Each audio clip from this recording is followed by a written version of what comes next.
Good morning. We're going to get started. Get that out of the way. No, you need it. I am David Aufhauser. I'm a director here at the Council and very much involved in the economic sanctions program that we sponsor here jointly today, in particular with our partners, Georgetown University's Institute for International Economics Law, Pricewaterhouse, and Hogan Lovells. And before I really launch into this subject and introduce our speakers, there has to be a shout out for Andrea Montanino. Andrea, stand up for a second, although the people tweeting can't see you. He's the genius behind the program, and he's going on to bigger and better things, returning to government life in Italy eventually, but he's going to remain a senior fellow of the Institute. So we all owe him a debt of gratitude for helping to build a rigorous intellectual debate on economic sanctions. This morning's topic, of course, is a discussion and an exploration of sanctions in a post-Brexit world. This may seem a little far afield, but I think it's appropriate that we note what happened in Las Vegas last night or 2 nights ago for one particular reason. We all must recognize, and that's why you're all here or otherwise participating by video, that policy has consequence, real-world consequence. And it's important that we get it right. And the most constructive way to get it right is that public policy be aligned with a partnership with private parties, which is the whole subject of today's conversation.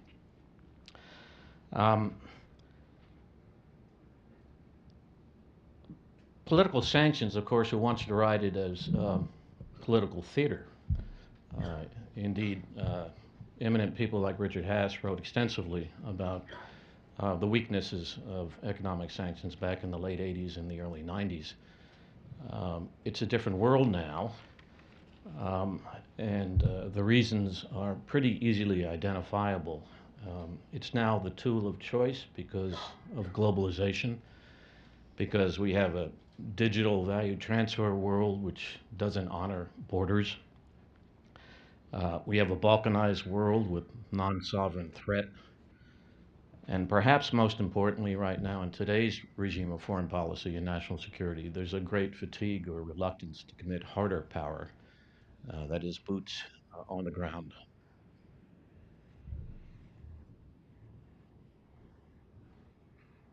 I sound pretty good, but we don't want an echo. Yeah. Okay.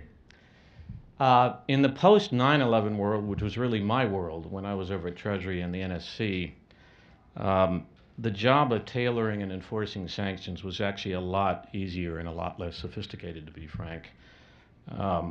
It was a time of unusual consensus, in my experience, and comity. It was a world which was black and white, quite frank, and not a lot of gray or sfumato out there. I had the luxury, and the administration back in post-9/11 time had the luxury to have a laser focus on trying to deal with terrorism rather than the myriad issues that now face the nation and the world. That particular focus permitted us to begin down a path of evolving sanctions and smart sanctions and targeted sanctions and graduated sanctions, which has built up into a significant foreign policy toolbox for today's administration. Of course, now it's a more complicated world with the North Koreas and the Ukrainian incursions and the Iranian missile technology. But there is one common denominator between when I was at Treasury and when folks like John Smith are now at Treasury, and that is the absolute need for a partnership between private and public parties for a very, very simple, real-world, practical reason. It's beyond the can of government to do it itself. And the principal, a government may be the architect of sanctions, but the principal enforcers of sanctions are actually not the government, but private parties. And anybody who's in private practice, law practice, knows that quite well. Today you will hear a great deal about that private-public partnership. You'll hear how also how the post-Brexit world of nationalist ambition and retrenchment poses a unique challenge to effective sanctions regimes. Taking a look at the people who are participating in both panels, I'm sure we're going to get a rigorous, honest, intellectual debate about the issues. But again, it's actually critical that people gather for this sort of thing, even 2 days after Las Vegas, because it's so important to get policy right. Because if you don't, there's adverse consequence, even in the case of putting a weapon in the hands of a madman. Now, no one is better qualified, absolutely no one, to speak on the subject and to introduce the subject than Ambassador Daniel Fried. He's actually, for I think 72 hours, held the title of the longest serving diplomat in American history. More importantly, he's been a counselor. He's been a counselor to successive presidents. He's been ambassador to Poland at critical times, in particular, I think, solidarity. I'm not sure whether you're ambassador or whether you're chief of mission or political counselor at the time. But most importantly for today's discussion, he was the architect, the guy who actually stitched together the coalition and the consensus post the Ukraine and Crimea incursions by Russia to have an international regime put together of Russian sanctions, which has actually proven to be extraordinarily effective. Not alone enough, but extraordinarily effective. And as a matter of fact, Andrea sponsored a talk here 2 months ago, which reviewed at length a study project which came to the conclusion that the Russian sanctions were really quite effective. And the person who should hold the title for making that work is actually Ambassador Fried. So, Daniel, you want to take over? Oh, one last thing I forgot. I'm supposed to urge people that if you're out there and you want to tweet a foreign policy issue, you should tweet it to #SmartSanctions. We never did that until President Trump. Right.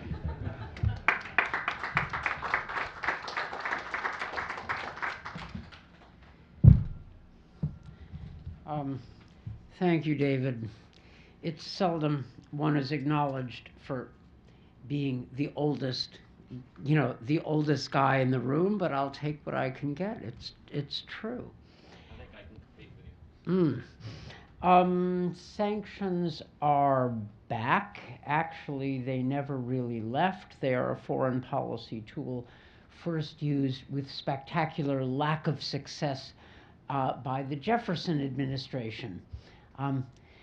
And they've been used periodically since with varying degrees of effectiveness. I remember,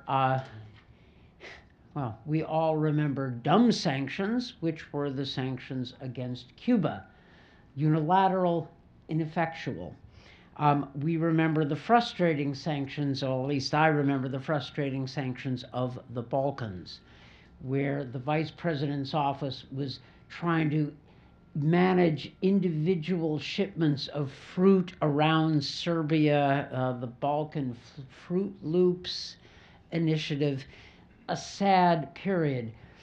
Modern sanctions, that is the contemporary wave of sanctions, got on its feet after 9/11. And Juan Zarate, Stuart Levy, pushed sanctions forward, and the Treasury Department developed a skill which put sanctions on the map. I never worked at Treasury, so it's not a self-serving comment. Treasury led the U.S. government in upping its game on sanctions, both counter-terrorist sanctions, and then applied the lessons to Iran. In a successful application of sanctions, by which I mean sanctions coupled with a realistic and realizable political strategy, which resulted in the JCPOA. One of the rules of sanctions being don't get greedy. Don't expect sanctions to do too much, but sanctions can do a lot when they are coupled with a realistic set of political objectives. David Aufhauser,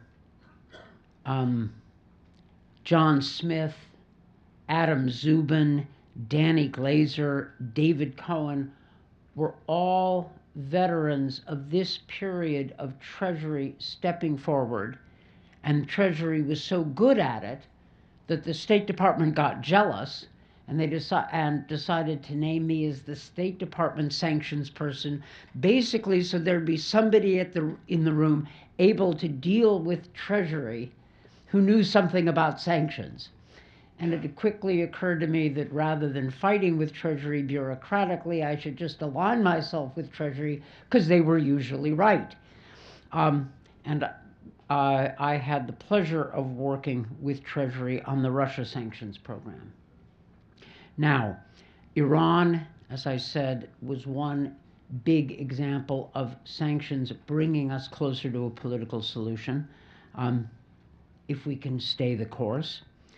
The DPRK sanctions are examples of sanctions which need to be escalated, and I will give credit to the Trump administration that it is doing what people in the Obama administration wanted to do and couldn't until the last months.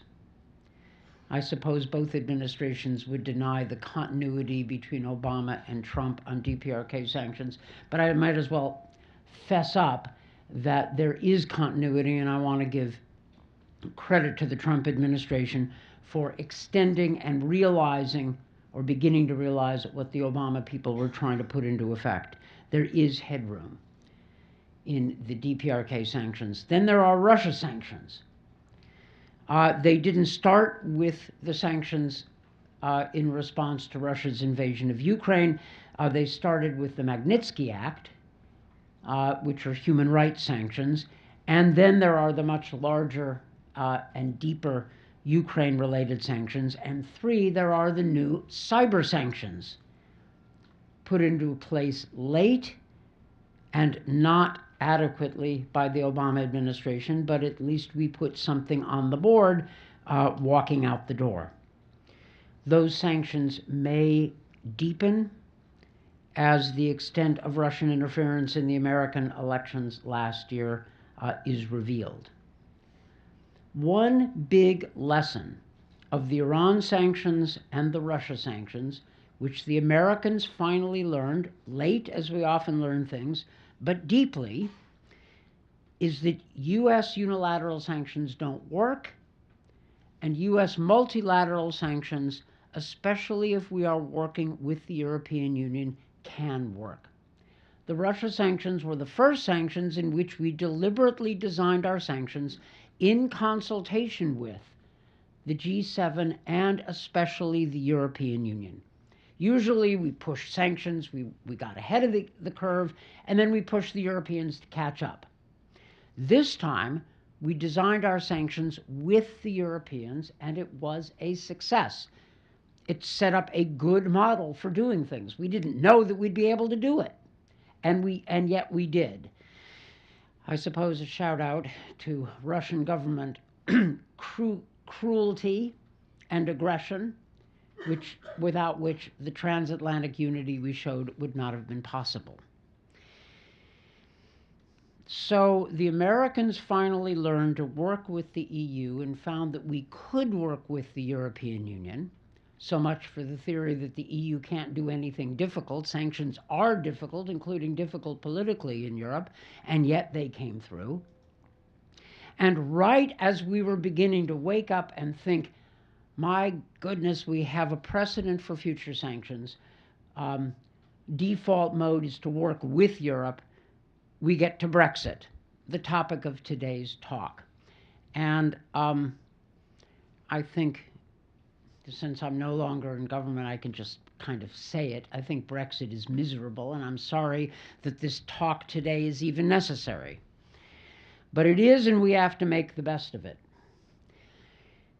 The context of working on sanctions issues with Europe and the UK as we contemplate Brexit has to be done with this history in mind.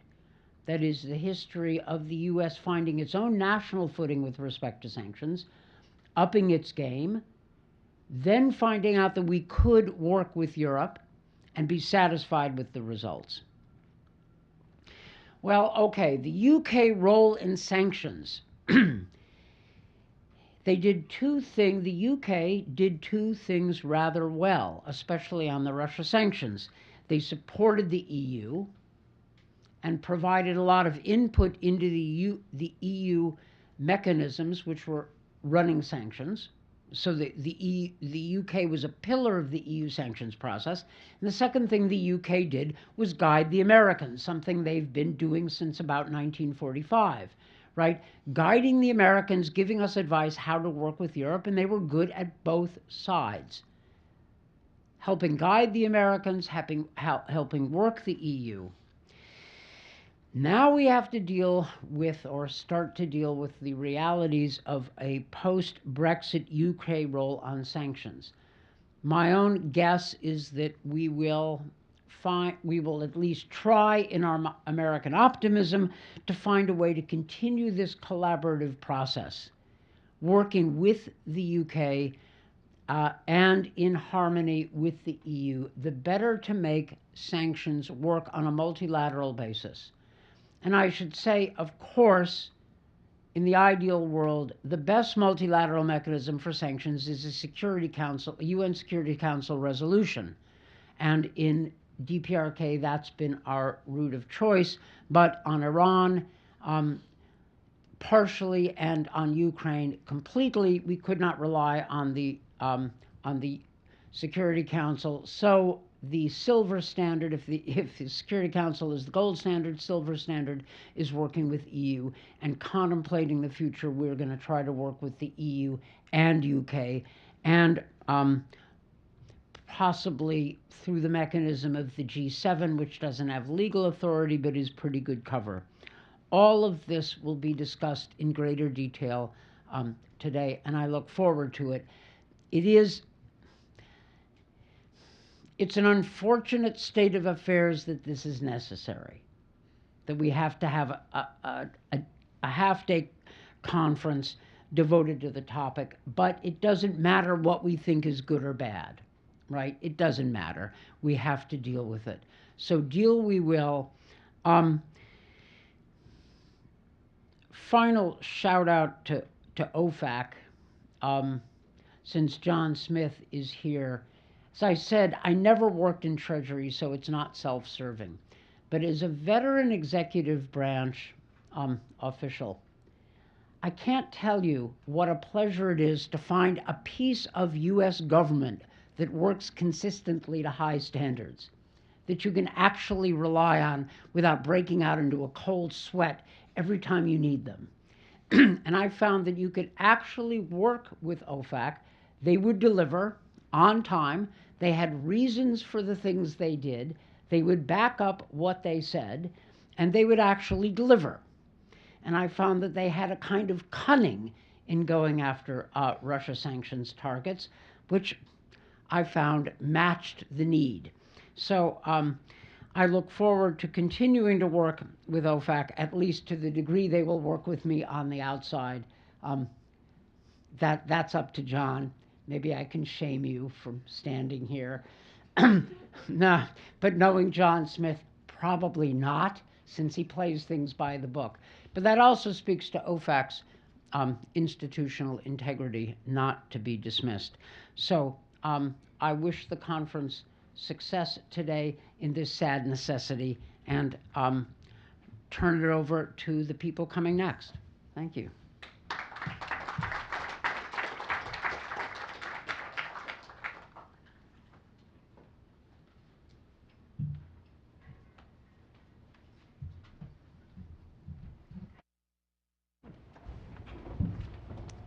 I guess we'll sit down.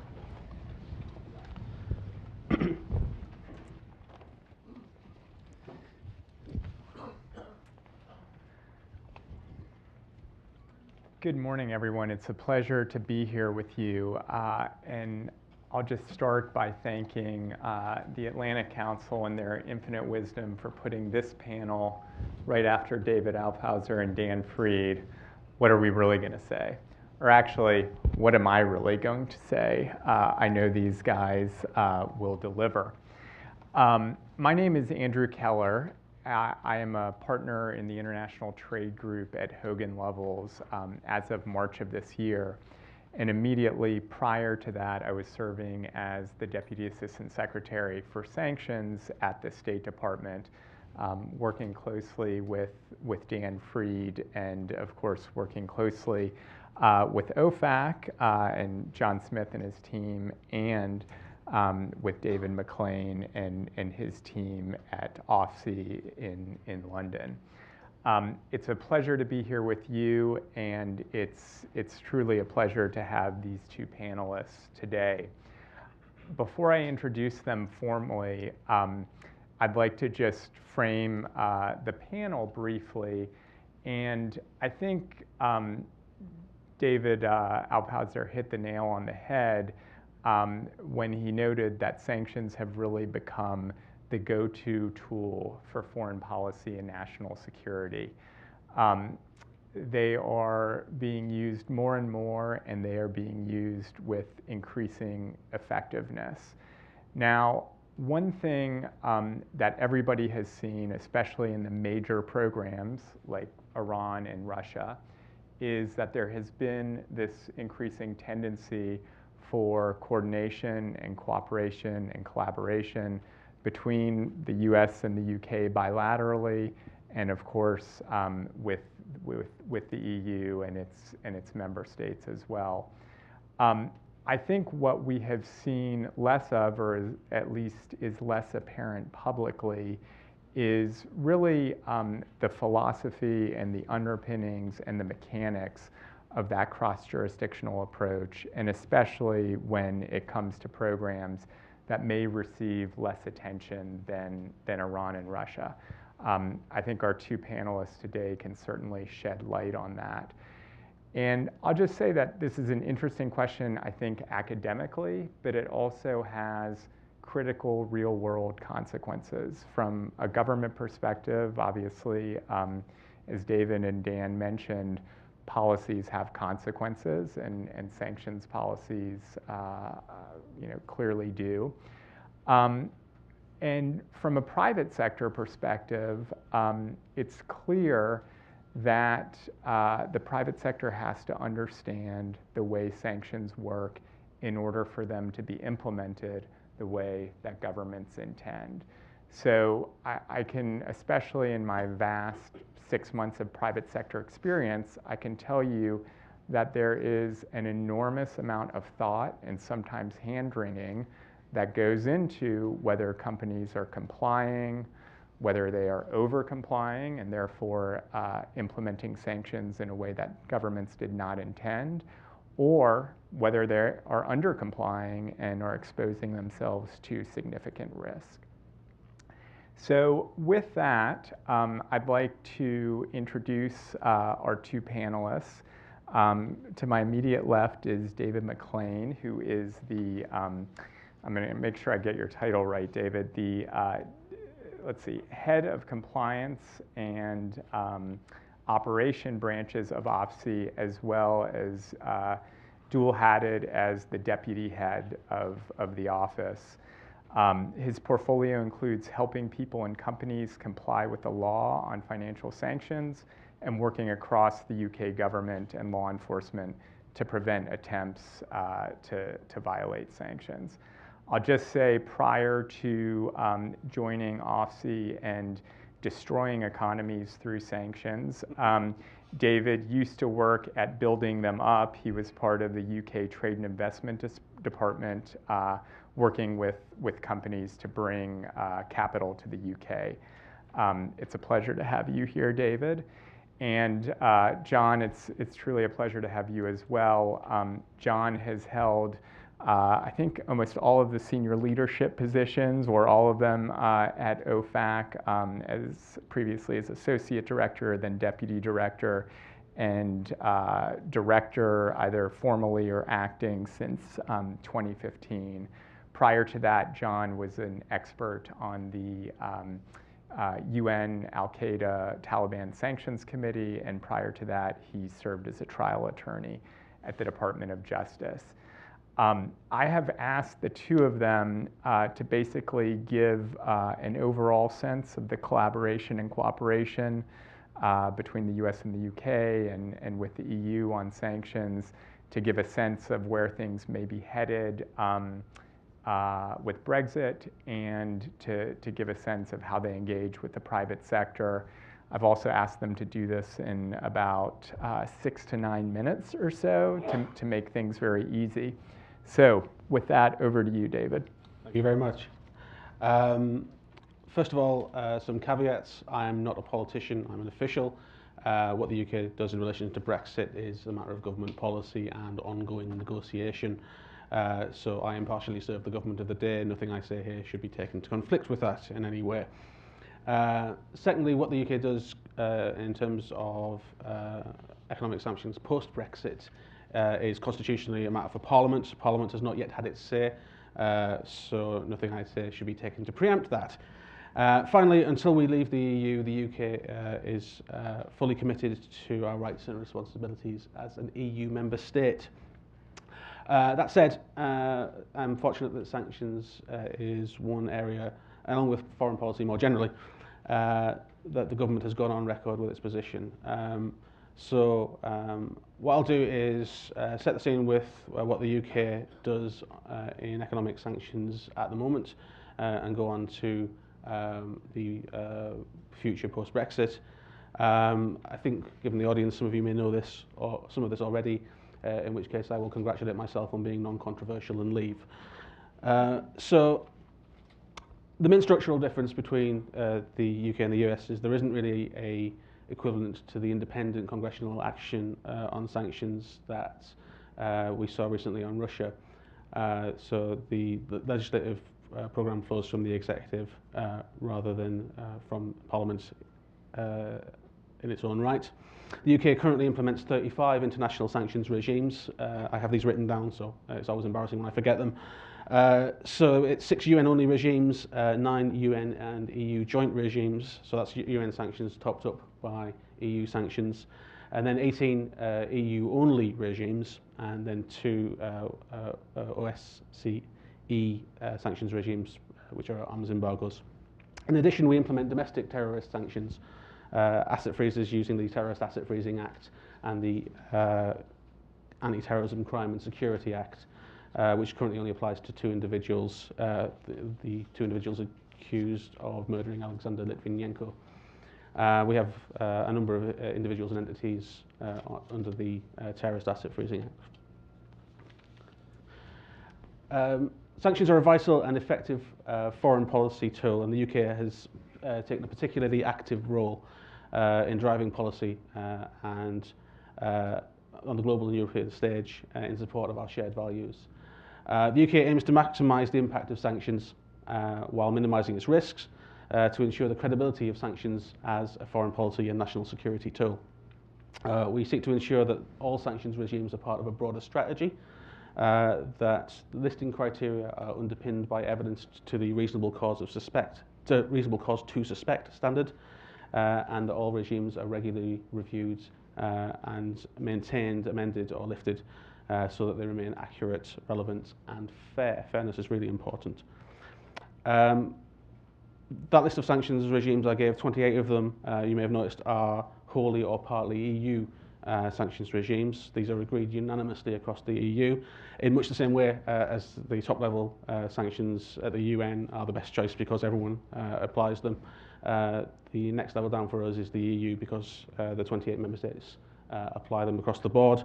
That's the advantage. The disadvantage, of course, is getting everyone to agree, which is obviously very difficult. But what that means is that the UK currently has no domestic vehicle to unilaterally implement international sanctions. Terrorist sanctions, yes. International sanctions, no. We do that through the EU.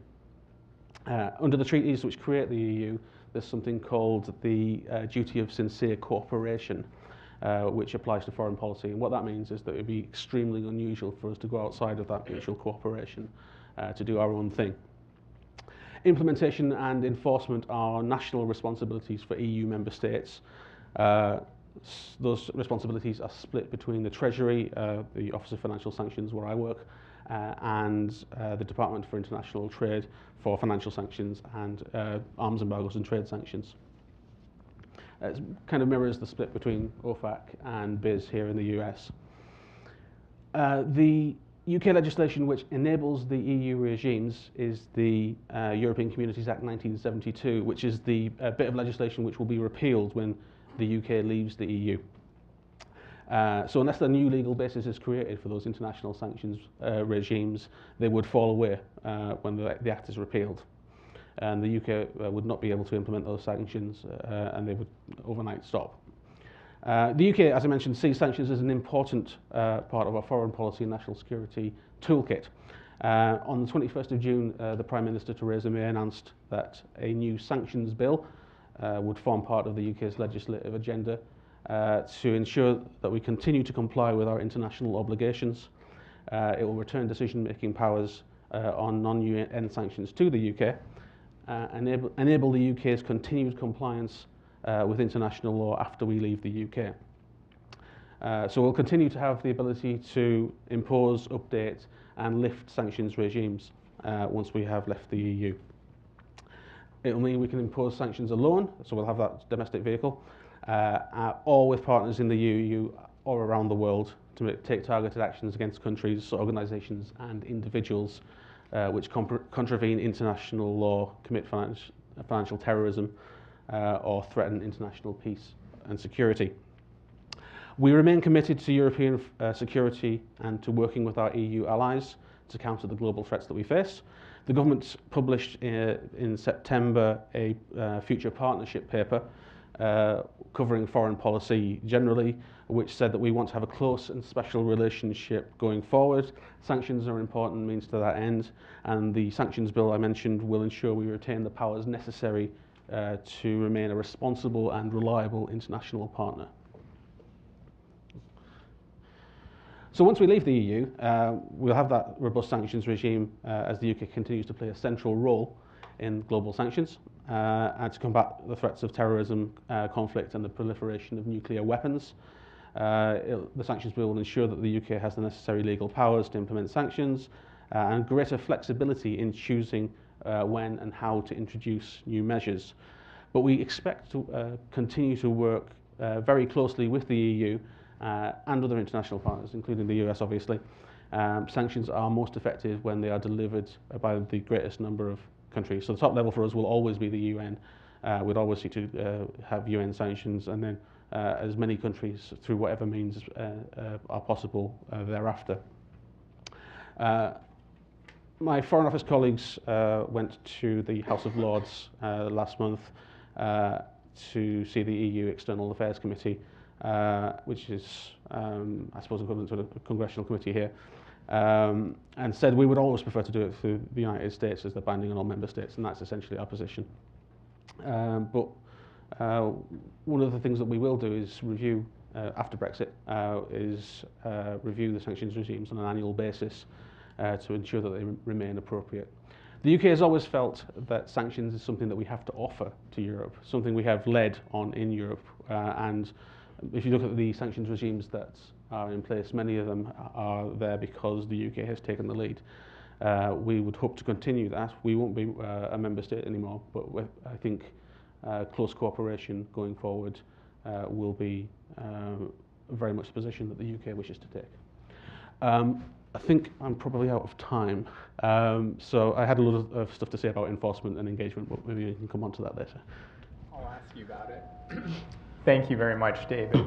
John, over to you. Thank you, everybody. Good morning. I don't know if there's too much of an echo or I just need to be quiet, but here it sounds very loud to my ears, so I'll speak in this voice if that works for folks. I'm just going to say thank you to everyone. I think it's important to have conferences such as this one. Thank you to the Atlantic Council for hosting, for Andrew Keller for inviting. It's fun to look around a crowd and see that you know many of the folks. Many of you are OFAC alumni, Treasury alumni, and others that we've worked with very closely from different member states and private industry. From Andrew, I can say that we got to travel a little bit around the world preaching about sanctions and how we should cooperate more with allies and partners. And so it's good to be on this stage with you.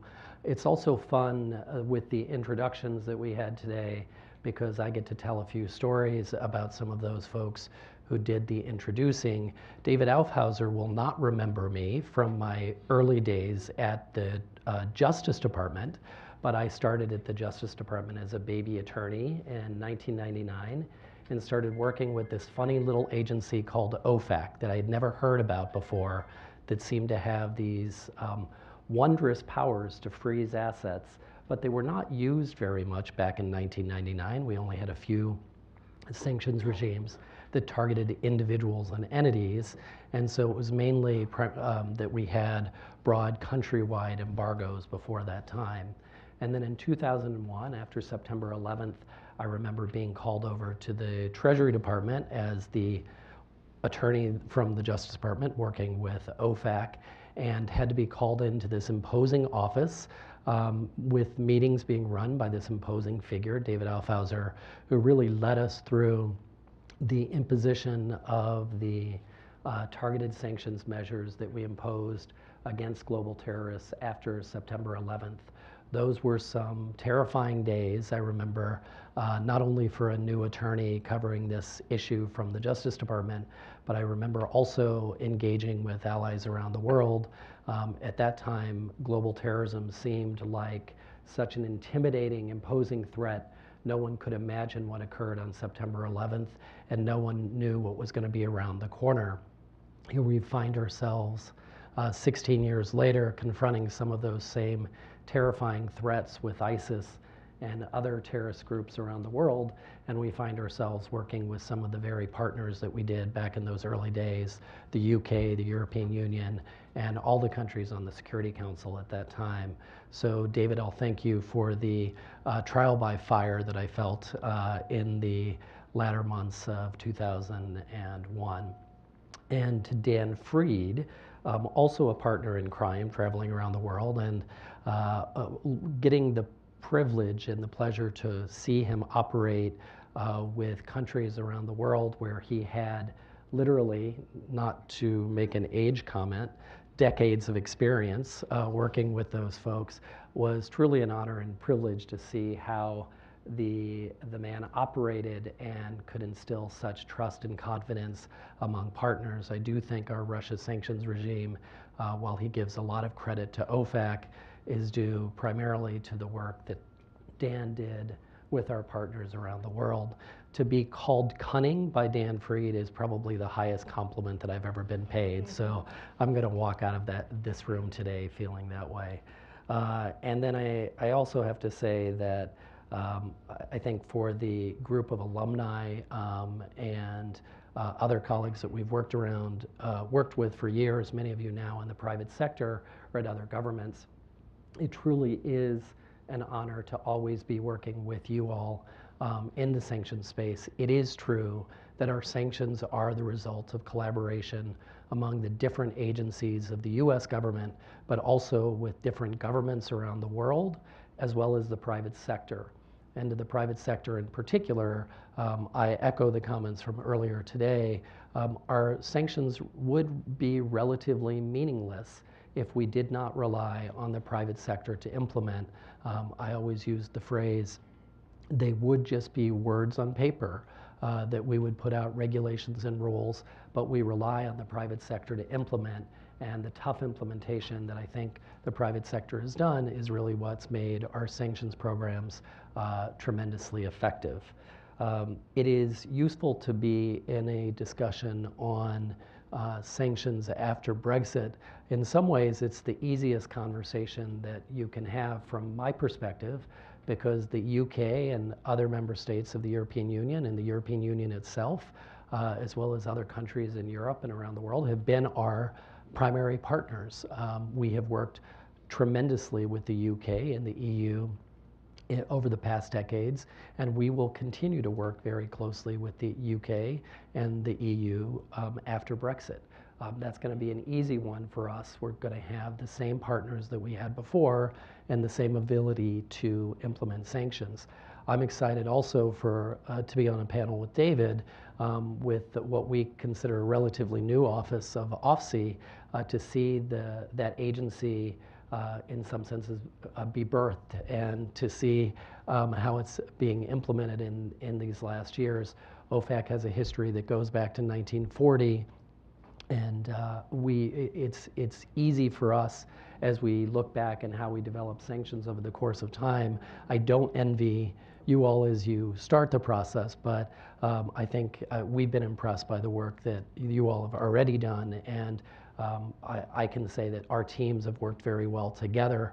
We've had a number of meetings and visits and phone calls and others, so I expect that cooperation will continue, and I expect that the same cooperation will continue with the European Union.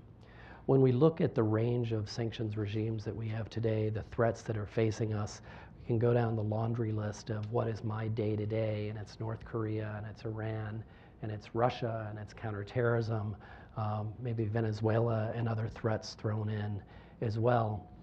And in most of those programs, we continue to see active participation by the European Union, the UK, as well as other partners around the world as keys, really the linchpin to our success. With all of that, we recognize that the private sector has to be involved. I appreciated Dan Fried's comments about the OFAC and how well we operate. I know sometimes in the private sector there is frustration that we don't answer questions quickly enough, and I think that that's a legitimate comment to make. I think we try as hard as we can, but it's sometimes difficult to get all the answers to the question that the private sector wants. We have new legislation that we call CATSA that deals with a variety of our sanctions programs, Russia, DPRK, and Iran. And I know some of those provisions in particular, private industry as well as European governments have wondered how we're going to be implementing and what guidance we're going to be providing. I can tell you, I can foreshadow a bit to say that I think OFAC intends to meet its obligations, the timeframes that are set out in the legislation.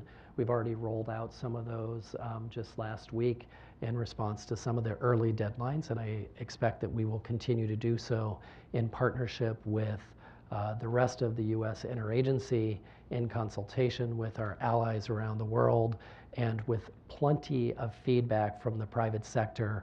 I wish I had printed out just the feedback that we've received, but it might be taller than I am at this point. But we are hearing from you, and that's good because it causes us to think about all of the myriad issues that you all will be confronting as we implement the legislation.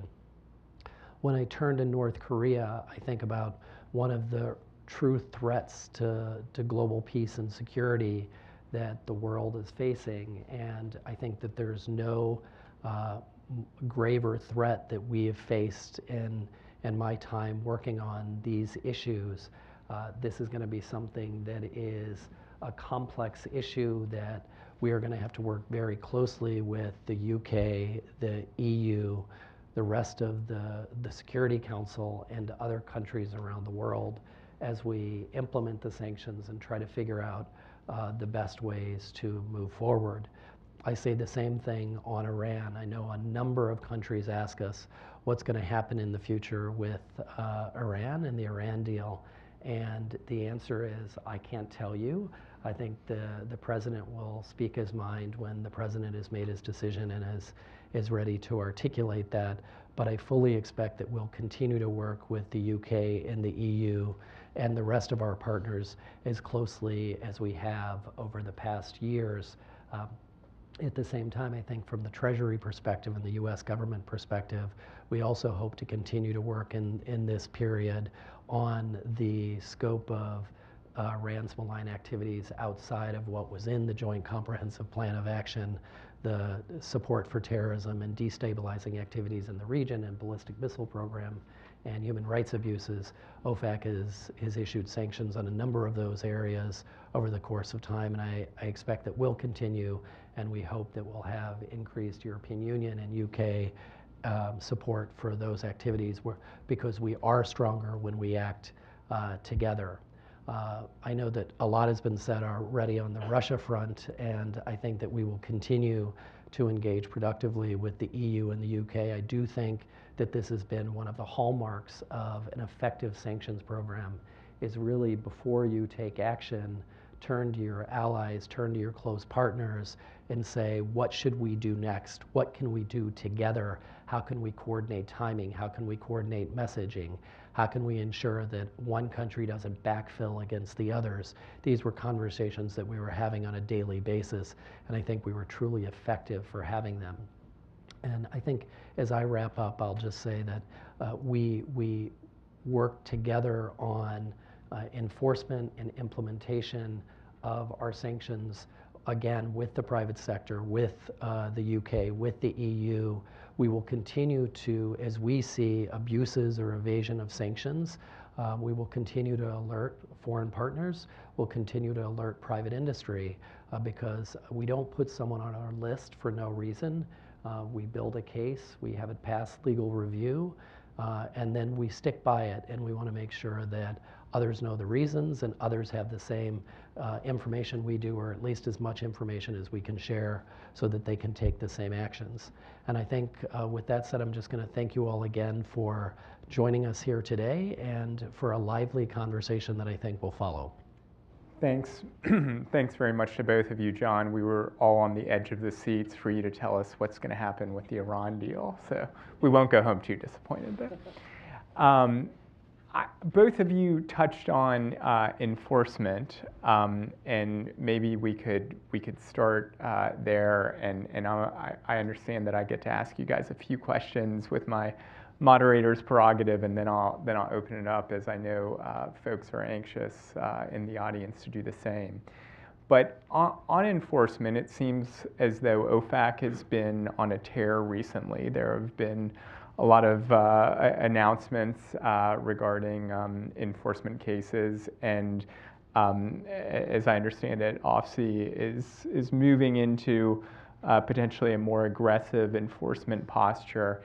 And so with that in mind, I'd be interested maybe if you could address two things. One is just sort of give us a sense of how you cooperate cross-jurisdictionally on enforcement cases, obviously not going into the specifics of any particular case, but more broadly. And then secondly, I think it's fair to say that the UK has devoted more resources and probably had a more aggressive enforcement posture than most, if not all, other EU member states. And I'm wondering, sort of post-Brexit, whether sort of how you see that shaking out within the EU, whether you think other member states will step up on the enforcement front, and if not, whether you think there will be a risk to the efficacy and potency of EU sanctions. Should I start? Okay.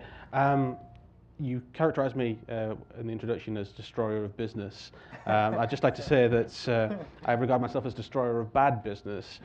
What the definition of bad business is in the eye of the beholder, but I would say that if you end up in prison, that was probably bad business. So yeah, you also said aggressive. I read a lot of the sanctions commentary from law firms and others.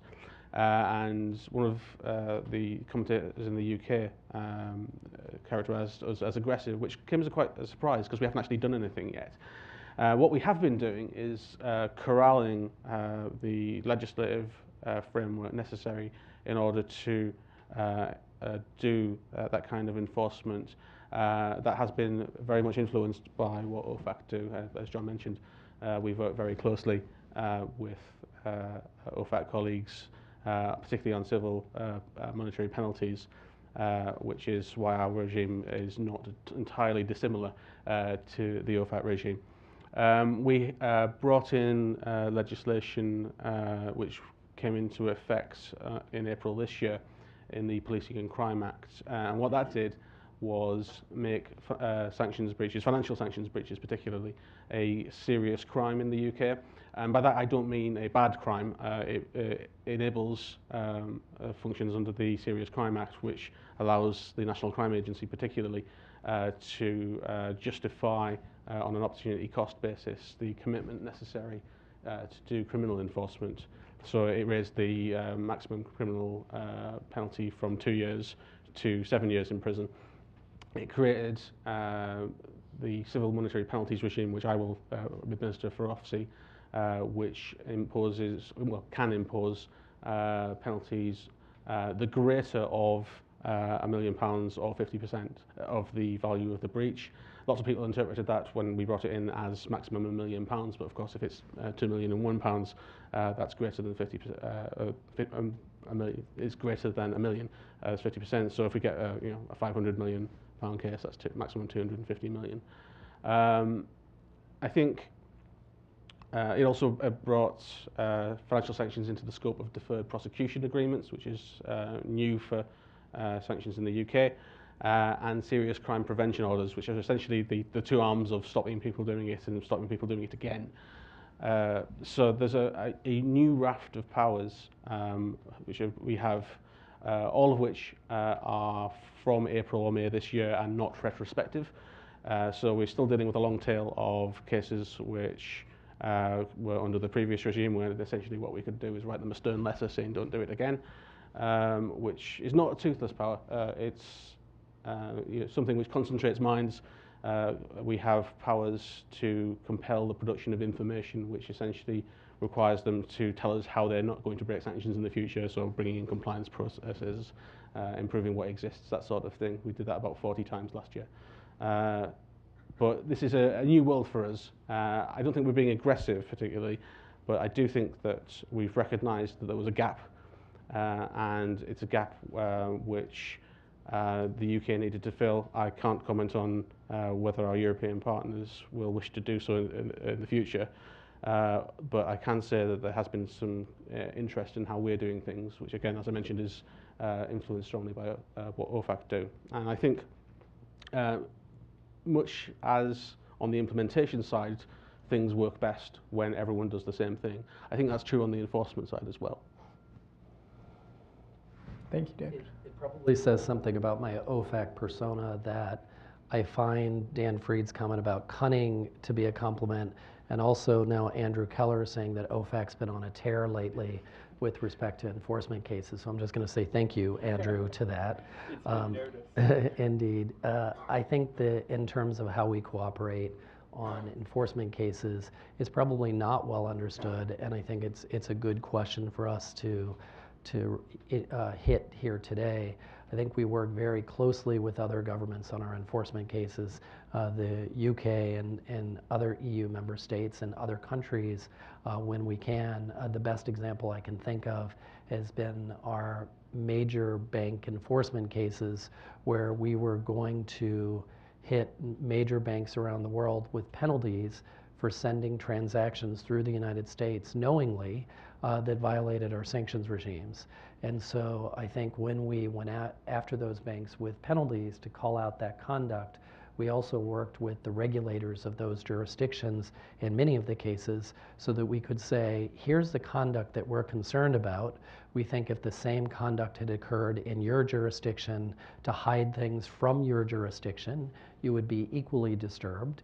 And given that you're the regulator from that jurisdiction, we're hoping that this can be something that you can follow for us, because you have the ability to follow that, ask for records, and do the work as a regulator in that jurisdiction. In many of our agreements with the banks in those cases, we actually incorporated the commitment by the regulators from that home jurisdiction into our settlement agreement, so that it was clear the obligation of those banks to cooperate with the regulators, and for the regulators and OFAC to continue to work together so that we had confidence that the bank's behavior would not be repeated. I think another aspect of sanctions enforcement that I see in terms of a cooperative element is the information that we share and pass between ourselves. When we see something that disturbs us that is occurring in another jurisdiction, if it's in the EU or one of our partner countries, we don't hide it. We don't just use it to build a sanctions package and throw it on a list. We actually work with that jurisdiction ahead of time in most cases so that we can say, this is the information that we have. We think that this is information that should be equally of concern to you. How can you stop it? How should we work together to stop it? What would be our best avenue to prevent that from occurring? I don't look to a sanctions enforcement action or a sanctions designation as an end in itself. I want the behavior to stop, and we work together to try to figure out the best means to get it to stop. And sometimes that's sharing information without any future enforcement action or any public action that we may take, but we know that we've provided the information and the country at issue has done something about it. And to me, that's the most effective indicator of a good enforcement action. The other avenue, I think, that where we work together, it's probably loosely called enforcement, is when another jurisdiction begins to find an issue with the implementation of our sanctions, and it is making it difficult for another jurisdiction's companies to comply with our sanctions. Sometimes we may say that is the intent of our sanctions, and so we will maintain them, and we may have to agree to disagree. But in many cases, we may hear from our foreign counterpart, our partner, that this is something that we did not intend. This is something that we had not considered. And so we take that into account as we either decide to issue further guidance or further regulatory actions, such as a general license, that will allow greater flexibility in how we can implement our sanctions. And I think to the final part of your question, Andrew, in terms of how other EU member states may implement, that's an answer that I don't know with the confidence that I'd like. I think when we've raised this with a number of European partners and other countries around the world, and we say we don't see the kind of public enforcement action that we would take in the United States, sometimes the answer is they find it most effective not to take a public enforcement action, but they may do something quietly. They may take an action by their customs authorities or their trade authorities or by law enforcement in a way that we would publicize if we were taking the action.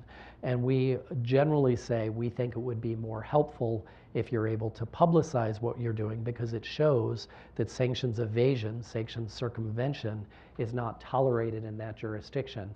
But I don't have confidence in how I think the rest of the EU member states implement. From what I've seen, there's different mechanisms in each member state to enforce, and I think that's really a question best left by the European Union and the UK, as long as it's part of it, in terms of how you can best ensure the effective implementation and enforcement of your sanctions. Thank you both. Maybe shifting gears a little bit, I'd be curious to get both of your perspectives. Obviously, the topic of today's conference is sanctions and Brexit. But I'd be curious, and something sort of tidbits from both of your remarks have led me to think that maybe Brexit will be akin to Y2K from a sanctions perspective, and really not that impactful. But what we're seeing sort of currently as far as major changes to the U.S. Sanctions program with regard to Russia as a result of the new CATSA legislation, potentially major changes depending on the president's decision on the JCPOA that could lead the U.S. in a different direction. And so I'd just be interested in both of your thoughts on that front, and whether perhaps we could wind up in a scenario where the UK and the EU sanctions policies are very closely aligned post-Brexit, but the US winds up in somewhat of a different place. I mentioned that the UK is bringing a sanctions bill in. And that's about powers, not policy. So the policy of the UK government on sanctions doesn't change because of that. It's about creating the framework necessary to continue to preserve what we've got and continue to do sanctions in the future. The UK will take its own independent view of sanctions, as indeed on all matters post-Brexit, which is the government's position. But I think it's very likely that we will be very closely aligned going forward. It's truism, as we both mentioned several times, that sanctions work best when everyone is doing the same thing as closely as possible. We are undoubtedly going to find situations where there is divergence. I think the most effective way forward is talking to each other, sharing that evidence where we can in terms of information disclosure to make sure that we act in alignment and understand why partners want to do the sanctions that they want to do in the future. So I think it remains to be seen, which is something of a Weasley answer, but it is clear that wherever we end up, we want to make sure that sanctions still are an effective foreign policy tool. I can't remember who said it, but somebody said that sanctions are the only thing between words and war, and I think it's fair to say that nobody wants war. So we need to make sure that when we are doing sanctions for the right reasons to influence behaviour and get the sanctioned entities to change what they're doing, we are doing that in a way which will actually make that happen as far as we can. Sanctions have a variable reputation, as David was alluding to at the start, and Dan as well. But I think we need to make sure that that has a strong coordinated approach going forward. So I think I'm a little bit of an optimist by nature when I look at the course of sanctions over time. I think I have heard in nearly 20 years of working on sanctions about the challenges that we may have in the future, and I think I've continued to see increasingly effectiveness of sanctions and our sanctions regimes because we work together. London had always been a place that we would stop in our sanctions tours around the world because the UK has been one of our primary partners. That will continue to occur. But London had been one of our stops on the trip, and we would have multiple stops in other European capitals that were strong partners with us, whether in the EU or in Switzerland or in other countries, Tokyo, Japan, South Korea, Australia, Canada. We will continue to work with all of those close partners and others around the world, and they will continue to be partners with us. I look at the future post-Brexit and think before the UK had been a driving force within the EU in beginning to craft or suggest sanctions and really push forward views within the European Union on certain sanctions programs.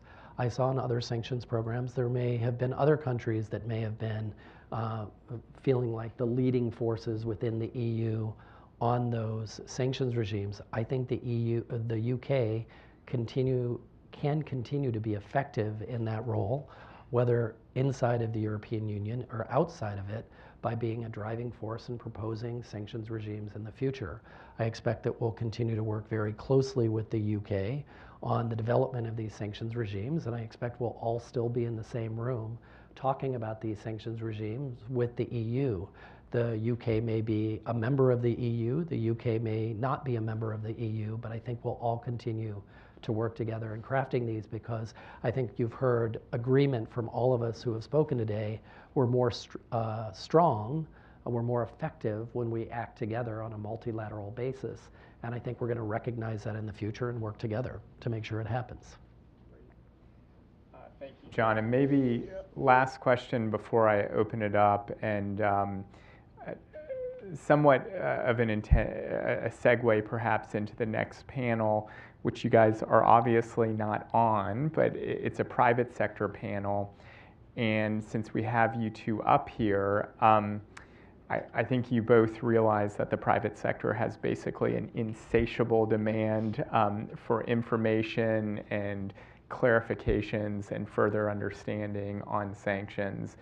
And I know, just from my experience, in particular in working with John, that you've had made it a priority to make OFAC probably more open than it's ever been, and that will obviously never be enough for anybody, but it's a thankless task. But I'm wondering whether you foresee an additional need in light of Brexit, and particularly you, David, as well, given that private sector actors are obviously going to be grappling with the notion of having 3 different sanction regimes to deal with, and the added compliance complexity and cost that comes with that. So I'd love to get your thoughts on that front, and just how you may sort of ramp up your engagement with the private sector. Sure. I went to a financial crime conference last year, and the question of cost came up, and I made, I think, the very valid point that I'm from the government. Costs happen to other people. But you're right. Yeah, cost of compliance is important. Yes, I think engagement comes under my portfolio for OFSI as well, and it's not a coincidence that enforcement and engagement are together, because it's the 2 sides of the coin. I am an investigator by trade, and I regard the best enforcement as 100% compliance. I would like to do no enforcement cases, because everyone is doing the right thing in the right way and has the information they need to do so. You're right that there is a hopefully satiable demand for information. It's one of the things that OFSI has focused on the most since we were created. So we've revamped our published guidance a couple of times in the last 18 months, most recently to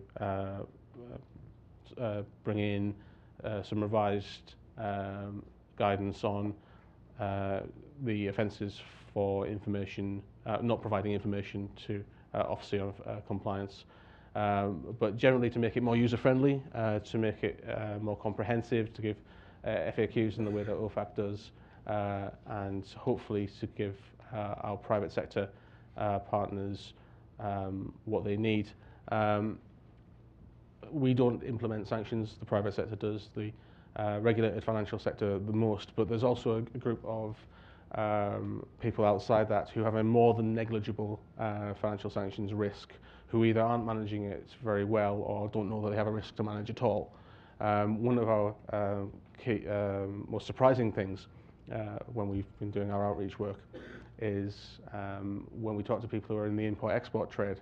They're absolutely clear what they have to do on trade embargoes and dual-use goods and all that sort of thing, and can tell you exactly where they need to go for that information, but couldn't tell you a thing about financial sanctions, and weren't aware that having satisfied their obligations on one side of the house, they haven't necessarily satisfied their obligations on the other, and may have broken the law.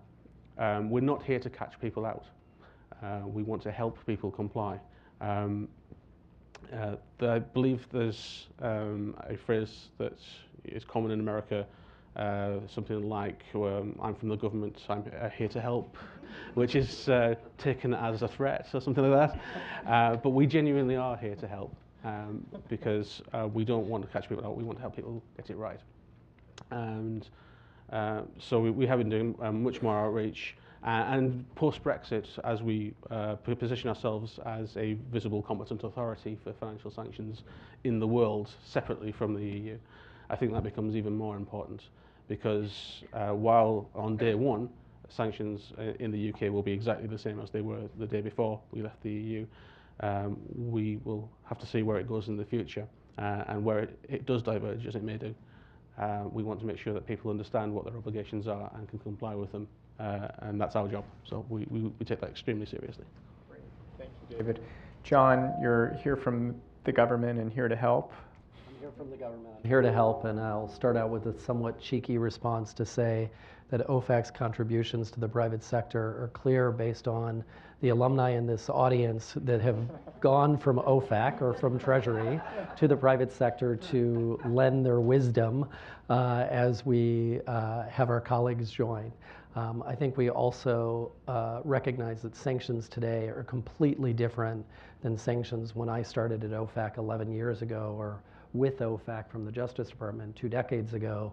Is now we do not think of rolling out a major sanctions actions without an FAQ or a set of FAQs to go with them, without public guidance, without if asked FAQs, in case we're asked questions that we don't even think we should post, but in case we're asked those, to prepare. We struggle a lot with the outreach, the public guidance that we give at the start, the press releases, all to make sure that the message is clear, the questions are answered as much as we can.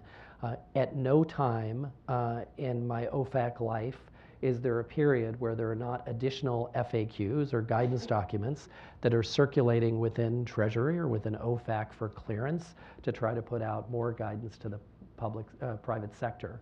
That said, it's never enough, and I understand that the questions about the sanctions programs across jurisdictions will continue to be complex. I think that's why we at the government who are here to help have an obligation not only to engage with the private sector, but to do more of what I think we have been doing, is work with each other when we have issued sanctions changes, evolutions. When we work together, we've worked together to make sure that our guidance was as consistent as we could possibly make it, understanding that we were operating under different legal standards and different legal regimes.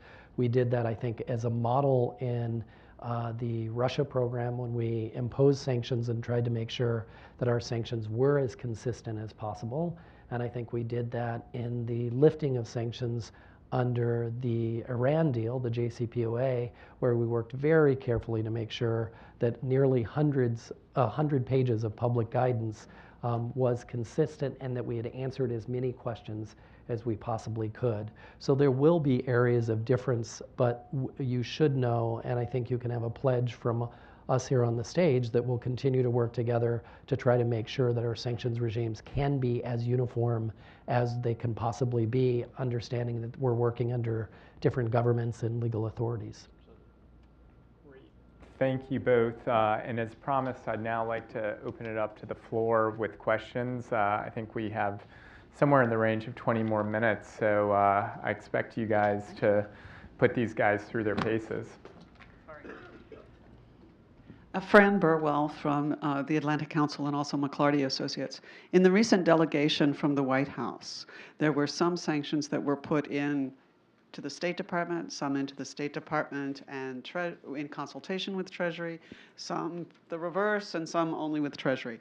What is your understanding of why different elements go into different baskets, and particularly when you think about the ones where you have state with consultation with Treasury? How do you envision that working in terms of, and what OFAC's role will be in that situation? Thank you. Thank you for the question. I think it's a good one, and it's an area where there's not a great understanding, I think, outside of the government agencies. When a sanctions bill is passed like this, probably any legislation, but I'm familiar on the sanctions side, the agencies that are affected work together well before it gets to the president to say what should each agency take, which really is one agency's authorities, which agency could handle it best. And it may be surprising that 98% of the time we agree on all of the areas of the law. If it is a pure foreign policy question, the Treasury Department doesn't want to touch it. It doesn't have to do with our equities. If it's the implementation of sanctions, the Treasury Department would be the one to do it, often in consultation with state. But if it relates to something that has traditionally been delegated to the State Department in the past, we'd think, okay, that's a State Department equity. So most of the time we sit together even before legislation is passed, but when it's in the final stages and we begin to think, okay, who's best to handle this one? And so often we work together and we get, as I said, 98% of that done together. Where there's disagreements, we fight about it. We discuss it. We argue about it. We do it in the context of civil servants that may try to make their point with each other, and then I think we generally come to agreement with that, and we we elevate it within our agencies as we need to do it. I think this was a remarkably cohesive process where we had consensus among the agencies that were affected as to which agencies were best called upon to take on the issue. The in consultation with is often a question that I get asked, is why is something in consultation and why are other things not in consultation? You can look back at some of the sanctions executive orders that we've had over time. Generally, those are one agency, most of the time Treasury, in consultation with the State Department to make sure that we understood the foreign policy grounds behind the sanctions that we were imposing. Sometimes it'll flip and it'll be the State Department in consultation with the Treasury Department because it is seen as primarily a foreign policy decision, but where you need the concurrence of the Treasury Department that might be called upon to implement it. So that's generally the reason why you may have something in consultation with. We don't ask for consultation where something may be a purely foreign policy issue, where there's not a Treasury Department implementation equity. So if I'm not going to be called upon at Treasury to have any role in implementing an area of a statute, then we don't ask for consultation on that because it may be more a pure foreign policy issue. It may be a State Department issue in consultation with, for example, the Director of National Intelligence or some other component of the U.S. government. But that's how those delegation memos are put together. I think I saw your hand up first. Yes. Thank you very much. My name is Natividad Fernandez, Georgetown University. Thank you for your speeches. And I have a comment. As European, you said that the sanction regimes is tremendously effective for private sector. I would like to underline that perhaps it's effective for American private sector, but it is not exactly the same for European private sector, because the sanctions usually against Middle East countries or Russian affect in a negative way European companies. However, the European Union decided to follow the regime because the European Union tends to be loyal with the transatlantic relations. And even though we included in the treaty, in our European treaties, an article that allows to legally implement the political decision to impose sanctions against a state. So this is a comment and something for reflection that is not equally beneficial for all the private sector. And perhaps because that reason, I imagine that it should be, a good thing to have a good reasons for imposing sanctions. So I can understand that the sanctions can be imposed to counter a threat against our security, our Atlantic security. So I cannot understand very well this kind of obsession with sanctions against Russia, but however, ignore totally the countries that are financing international terrorism. That is our threat, is our security threat.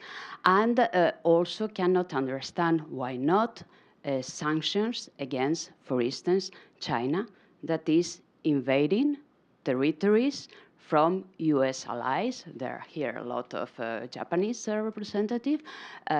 Why not? If you want a good reason for having sanctions, that is a political instrument, this should be decided on a rational basis. Thank you. Thank you. There was a lot packed into that comment and question. So I'll ask our panelists if you'd like to take a stab at addressing parts of it or Sure. I'll have a go at a couple of bits of it.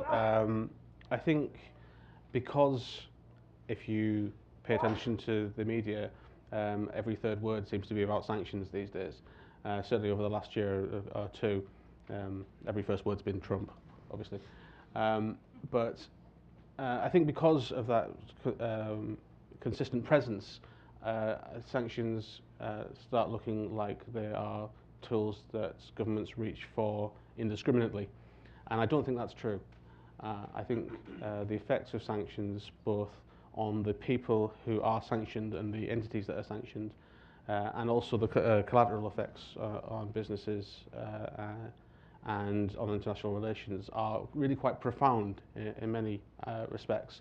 It's something that is a matter of deep consideration and the last resort when we can't get people to change their behaviour or want to signal disapproval of what they are doing.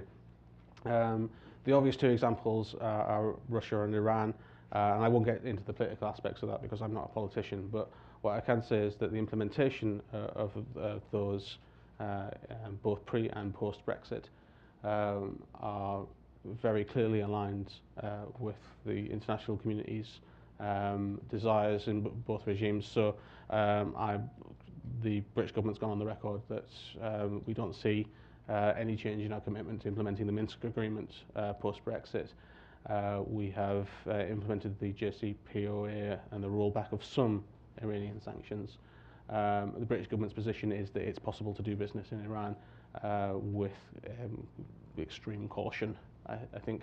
But there are obviously challenges around finding finance and the effect of the US sanctions.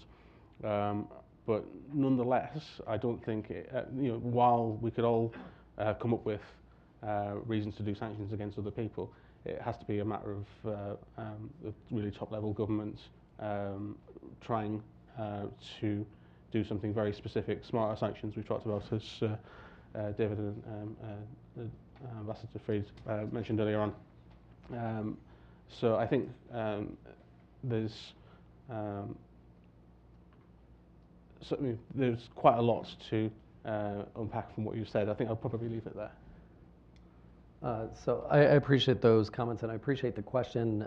I wrote it down, so I was able to get the different parts. It is a complex series of questions I think you had.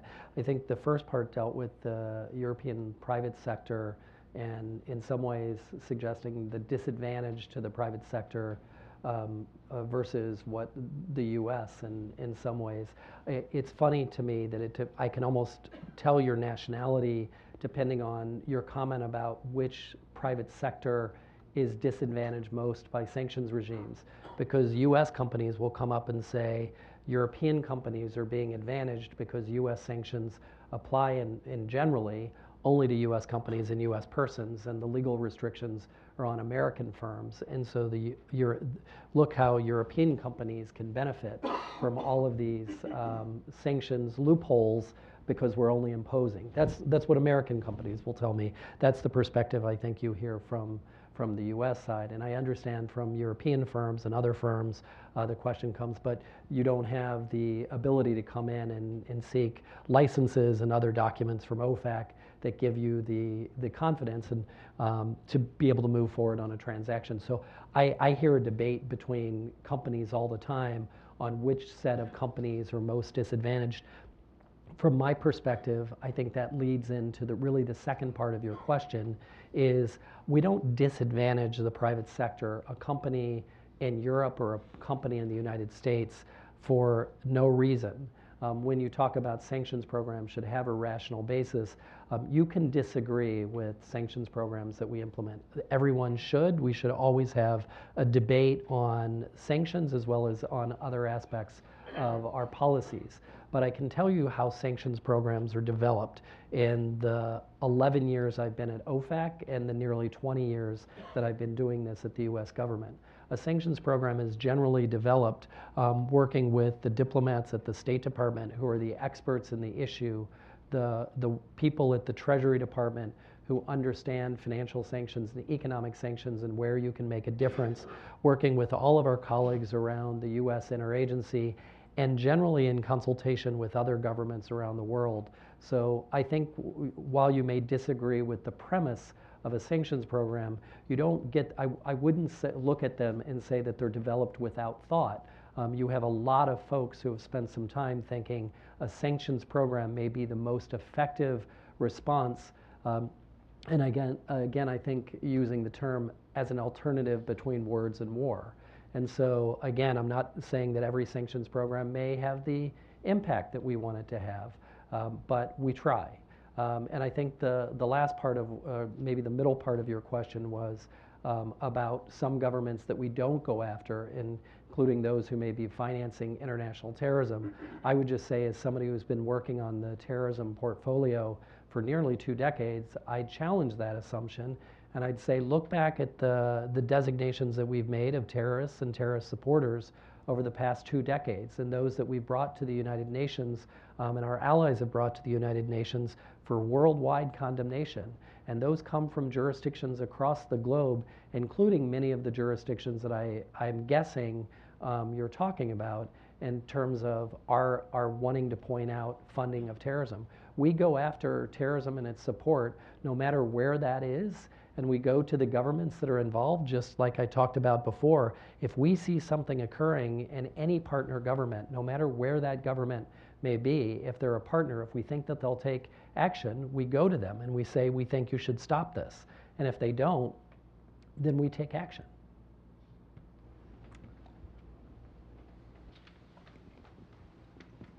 Hi, Eric Polofsky. John, Andrew, good to see you. John, just a comment before the question. You guys always had the good grace, no matter how reasonable or unreasonable the request was from the NSC, not to tell us the difference between the two and to get it done. So just a thank you to you and your team for your incredible service. I wanted to ask the question of what the expectation is, given how crucial the role of the UK has been inside the EU for preparing some of the case summaries, preparing some of the background that's crucial to making the case. Really, the UK has played one of the most vital roles in terms of an engine of the sanctions process within the EU. What changes do you expect when the UK is not inside the EU, not inside the 28, trying to marshal the just pure practicality of moving sanctions cases forward? Because it will naturally be different no matter how much the UK wants to play a similar role. It won't be the same with them not in the room. And so I'm curious from the US perspective and the UK perspective. Starting with the U.S. perspective, I'll say that we've been quite candid with our colleagues within the European Union and member states to say that we understood the role that the UK played and still plays in the development and implementation of EU sanctions regimes, and that we expect and hope that the European Union will find a way to continue that after Brexit. With many of the member state governments, I think the questions will be, will another government come up to continue to play, or a series of governments continue to play the role that the United Kingdom played up until Brexit occurs? And I think that there could be an opportunity here and telling other member states that you're going to have to beef up your sanctions regime if you want to have or your sanctions tools, your sanctions resources, if you want to have the same impacts that you had before. And so I think that's going to be a challenge for EU member states. But I think that the UK can continue to play some of the same role post-Brexit in the development of those cases, because frankly, good governments and good partners share information. So the United States shares information with the EU right now that includes the UK. And I think post-Brexit, the United States and the UK will be sharing information with the EU and vice versa. And so I think my optimistic side wants to hope that this will be a challenge that is pointed out right now, and we've been quite candid with the EU that this is going to be a challenge, and I'll look to see how the EU member states and the European Union as a whole is able to deal with that challenge. We have time for one last question. Thank you. I'll be brief. So, as I mentioned at the start, the UK's exit from the EU is a matter of ongoing negotiations, so there are aspects of that question I simply can't answer. What I can say is essentially when the UK gave its Article 50 notification that we would leave the EU, we said that we continue to share European values and security interests, and we want a close and special relationship with the EU going forward. That's going to be very much the case on sanctions, whether we're in the room with the remaining 27 countries or doing it in some other format remains to be seen. But what is clear is that we want that close relationship because it benefits everyone, and we want to make sure that we have the necessary relationships, which have been extremely positive on the sanctions front. We have those relationships, we maintain those relationships in a different way. And now, thank you, David. I think we have time for one last question. Thank you. Jack Anderson with FTI Consulting here in DC. My question to start with John, is OFAC now revisiting or reinterpreting executive orders around sanctions passed under prior administrations now that the Trump administration is here? Is the foreign policy footing since that's changed affecting how you implement and enforce sanctions in the U.S.? And in particular, I'd like to call attention to the recent decision to assess a fine to Exxon for its joint venture with Rosneft in the Black Sea back in 2014. Why now instead of during the Obama administration when those sanctions were first in place? So I won't talk about any particular enforcement case that we took, but I can tell you the process for enforcement cases. People often say, why now? Enforcement cases take a long time to develop, or at least some time to develop, just like our sanctions do. You'll notice that when we impose sanctions across any enforcement matter, go back and look at OFAC's last 20 enforcement cases, or 5, or 2, or 10. You will see that they're not for violations that occurred in 2017. They're for violations that occurred generally 2015, sometimes 2010, because sanctions investigations take some time. We try not to be unfair with those sanctions investigations because when we see something occur, we go to the company and say, we saw this, we have information that this occurred, give us information about it. That a company working with its counsel will want to provide information, provide answers about it, and there's generally back and forth that may go on for over a year or years during that time frame. And so again, looking at any of our enforcement cases, you'll see that gap, and I think that gap is a good thing because it shows that there is process involved, that we are giving a company an opportunity to be heard, we are assessing it, we can meet with them, we can talk with them, we can take their written submissions, and then we can make our finding. The same thing goes with our sanctions designations that occur and that we roll out.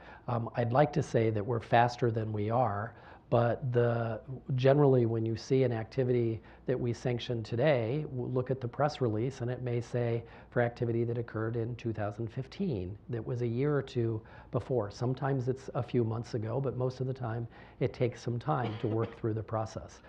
When you ask, are we changing the implementation of sanctions, I'd say, sure, the sanctions change because the foreign policy mandate changes between administrations, which will talk about their foreign policy priorities and how they view the national security and foreign policy objectives of the administration. But when you ask, do our interpretation changes, those I haven't seen. When we interpret a section of a statute, when we interpret a regulation, I'm a civil servant. I've been in 4 different administrations, and we implement the sanctions. And we look back and say, this is how we implemented it in 2009. This is the interpretation that we gave to the meaning of this term. And so this is the interpretation that makes the most sense here.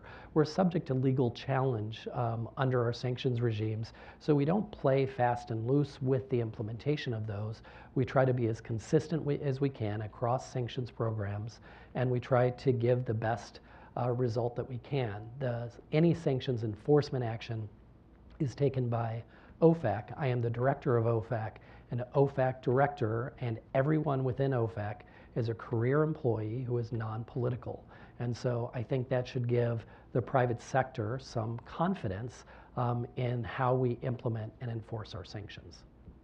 Thank you, John and David. David, I saw you nodding your head, so maybe I'll just ask sort of the analogous question, whether you expect any changes as far as interpretation in relation to implementation and enforcement in a post-Brexit world. Not from us. Essentially, by creating a separate jurisdiction, there is potentially an opportunity for jurisdiction shopping. If you want to challenge your designation in the UK, you're existing if you are currently sanctioned. But I think our legal counsel are alive to this and will address it should that occur. But broadly speaking, I don't think that our position will change. Unfortunately, I think we are out of time. I know we could sit here, have these guys on the stage for quite a long time, but I want to thank you for your attention and the questions to the audience.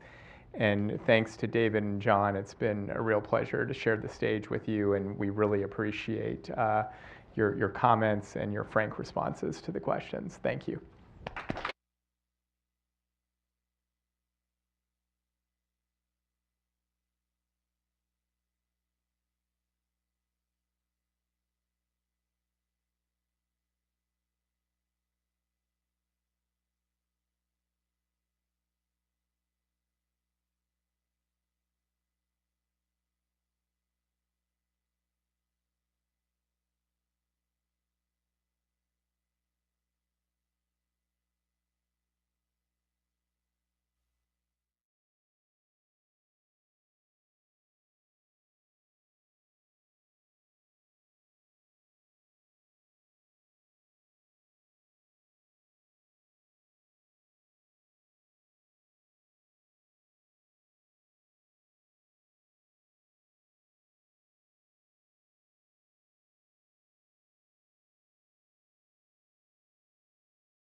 moved here and yeah, and I went.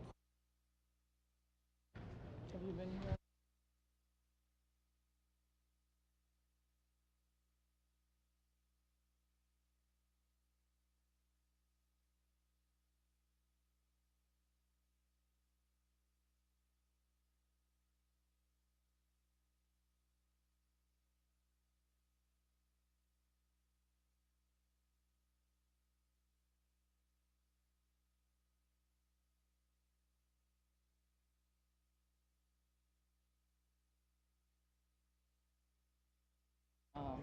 For Dennis Wood. Yep.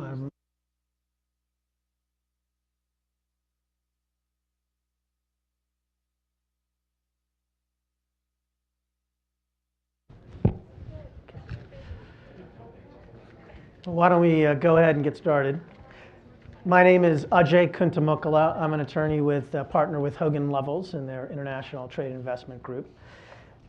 In addition to being at Hogan Lovells, I also served in the Commerce Department, the Bureau of Industry and Security. So not quite OFAC like a number of our folks here on the panel today, but also involved in the export controls and trade regulation area. So today we've got a great panel with private industry experts really in sanctions law and sanctions implementation at the company level. And I'd like to introduce our panelists, but before I do so, I do want to thank the Atlantic Council for organizing this event. Not only is it fantastic to have an event on Brexit, which I don't think you're seeing a lot of out there, and its impact on sanctions, but for also organizing a private sector panel as part of that. And as the folks in the previous panel have said, the private sector is really on the front end of implementation. So I think it's very important to get the views of the private sector on Brexit and its impact, including on private industry. In addition, one of the themes that I think came out of the talk this morning was really around the uncertainty of the Brexit process. And as many of you know who are in private sector, uncertainty is the bane of your existence. So, not knowing, what the landscape is going to look like after Brexit, I think is a real challenge for private sector. Not only does it impact your costs, it impacts, when you can implement something. It could lead to delays of business initiatives, and certainly adds to the cost of compliance, as was mentioned before. So what we'll do in the panel today is really explore some of those issues. And on the panel, I'm going to start here on my left. I'd like to introduce, take out the bios here. I'd like to introduce Dorothy Bennett, who's the Global Sanctions Director at JPMorgan Chase. Ms. Bennett is the head of the Global Sanctions Compliance Program at JPMorgan Chase. She began her career at Chase in October 2011. Previous to that, she was Senior Sanctions Advisor at the U.S. Department of Treasury's OFAC. Prior to OFAC, she worked in compliance in New York at other banks and financial institutions on OFAC compliance issues, and she was also previously at a law firm. Next to Dorothy is Kathleen Palma, Counsel for International Trade Regulations at GE. Ms. Palma leads GE's Legal Shared Service for International Trade Compliance, which was formed in 2015. The GE ITC Center of Excellence is responsible for the global trade compliance programs for all of GE's businesses. And prior to that position, she worked in various trade compliance. She worked in the trade compliance function for GE Aviation and served as ITC counsel for GE. She currently serves as vice chair of the President's Export Council Subcommittee on Export Administration, and also as the current chair of the Aerospace Industries Association Export Controls Subcommittee. Not anymore on those last two. Oh, no? I need to update my bio. I think we might have gotten this from LinkedIn or. Okay. Next is Neena Shenai, Principal Global Trade Counsel at Medtronic. Still with Medtronic, Neena? Okay. Ms. Shenai is Principal Global Trade Counsel at Medtronic, which is a leading manufacturer of medical devices. She formerly served as trade counsel for the Committee on Ways and Means in the U.S. House of Representatives, where she advised on a range of issues involving international trade and investment and sanctions issues. She also was involved in the passage of the Trade Promotion Authority package in 2015, as well as other trade legislation. Previously, Ms. Shenai worked as Banking, Commerce, Transportation, and Trade Counsel for the U.S. Senate Republican Policy Committee and Senior Advisor at the Bureau of Industry and Security at the Commerce Department. And then finally, Daniel Tannebaum is Partner for the Financial Crimes Unit and Global Financial Services Sanctions Leader at PwC USA. He leads the global financial sanctions practice for PwC, which supports, I think, clients of PwC. PwC, Dan has supported numerous global financial institutions through their sanctions enforcement investigations in the United States. He's also led sanctions compliance program remediations for European and Asian financial institutions. Previously, Dan worked at Travelex in the private sector. In addition, before that, he was compliance coordinator at the Federal Reserve Bank of New York and was also a compliance officer with OFAC. So with Brexit, clearly this is an unprecedented process. The first time a European Union member state is seeking withdrawal from the European Union, and it's obviously creates challenges for the private sector. If I could maybe start with Neena and Dan and ask you to talk about what is the private sector's reaction to Brexit? What is your view of Brexit and how that's going to influence sanctions policy? Well, thank you. Ooh, can everybody hear me? Getting a little feedback here. Well, thank you, Ajay, for that kind introduction, and it's great to be here at the Atlantic Council. It's such an important event on Brexit and sanctions, and we've already heard from prior panelists, and there's just been a lot of great information and conversation today. So thank you very much. I think, Ajay, you raised some very important issues with respect to uncertainty. Medtronic is a global, has a global footprint. We're the largest med tech company in the world, 85,000 employees worldwide. We have operations in the UK, in the EU. We're headquartered in Ireland, but have a lot of operations here in the United States. So we're in a really unique position of sort of straddling both, as are many of the companies up here.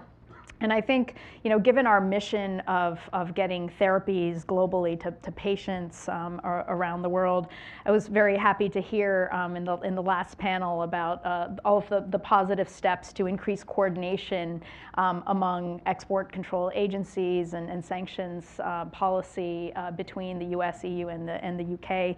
But again, this issue, I think, of uncertainty, I think, is one that's probably going to be on the top of the mind for many folks in the private sector. And I would say there's probably sort of three elements to that.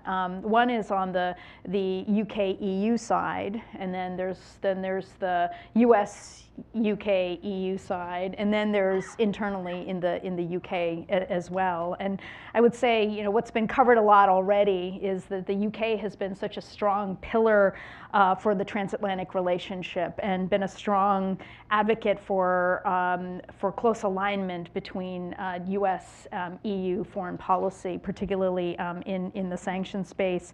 But we have seen, I think, that there are divergent views on a lot of sanctions programs, whether it be EU, Iran or Russia and the like. And the EU has again, I think, been a critical driver of that alignment. So the first question of uncertainty is, will Brexit change that focus of the EU? And we know we covered that a bit in the prior panel, but I think it's I think that remains a question for those in the private sector.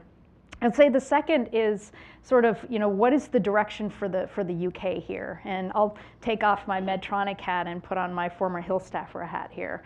And I think that the political issues, I think, are continue to raise questions here. I think, with what we've seen in the UK over the past few months with the elections in June, I think the Labour Party has took 30 seats in Parliament, increased its presence in Parliament, and I think the increased popularity of the Labour leader Jeremy Corbyn and really the questions of the future of the leadership within the UK.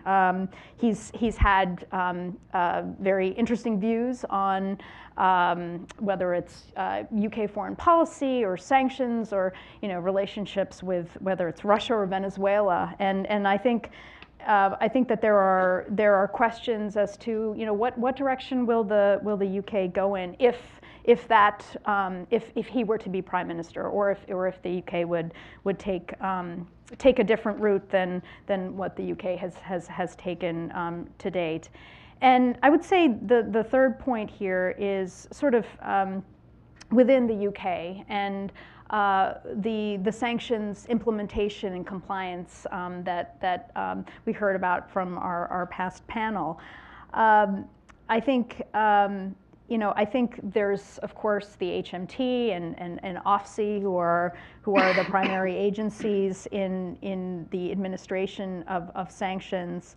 And what direction will OFSI know? I know Mr. McLean talked about it already in the prior panel, but I think that's a lot of questions that the private sector has in terms of enforcement and how OFSI will continue to use these authorities. And I guess we hope as folks in industry that this I don't want to call it a blank slate, because the UK does have quite a history in the administration of sanctions, but sort of embarking on this new journey as a more independent actor will give folks like us in industry a greater chance to help build the program along with the government. So maybe I'll stop there.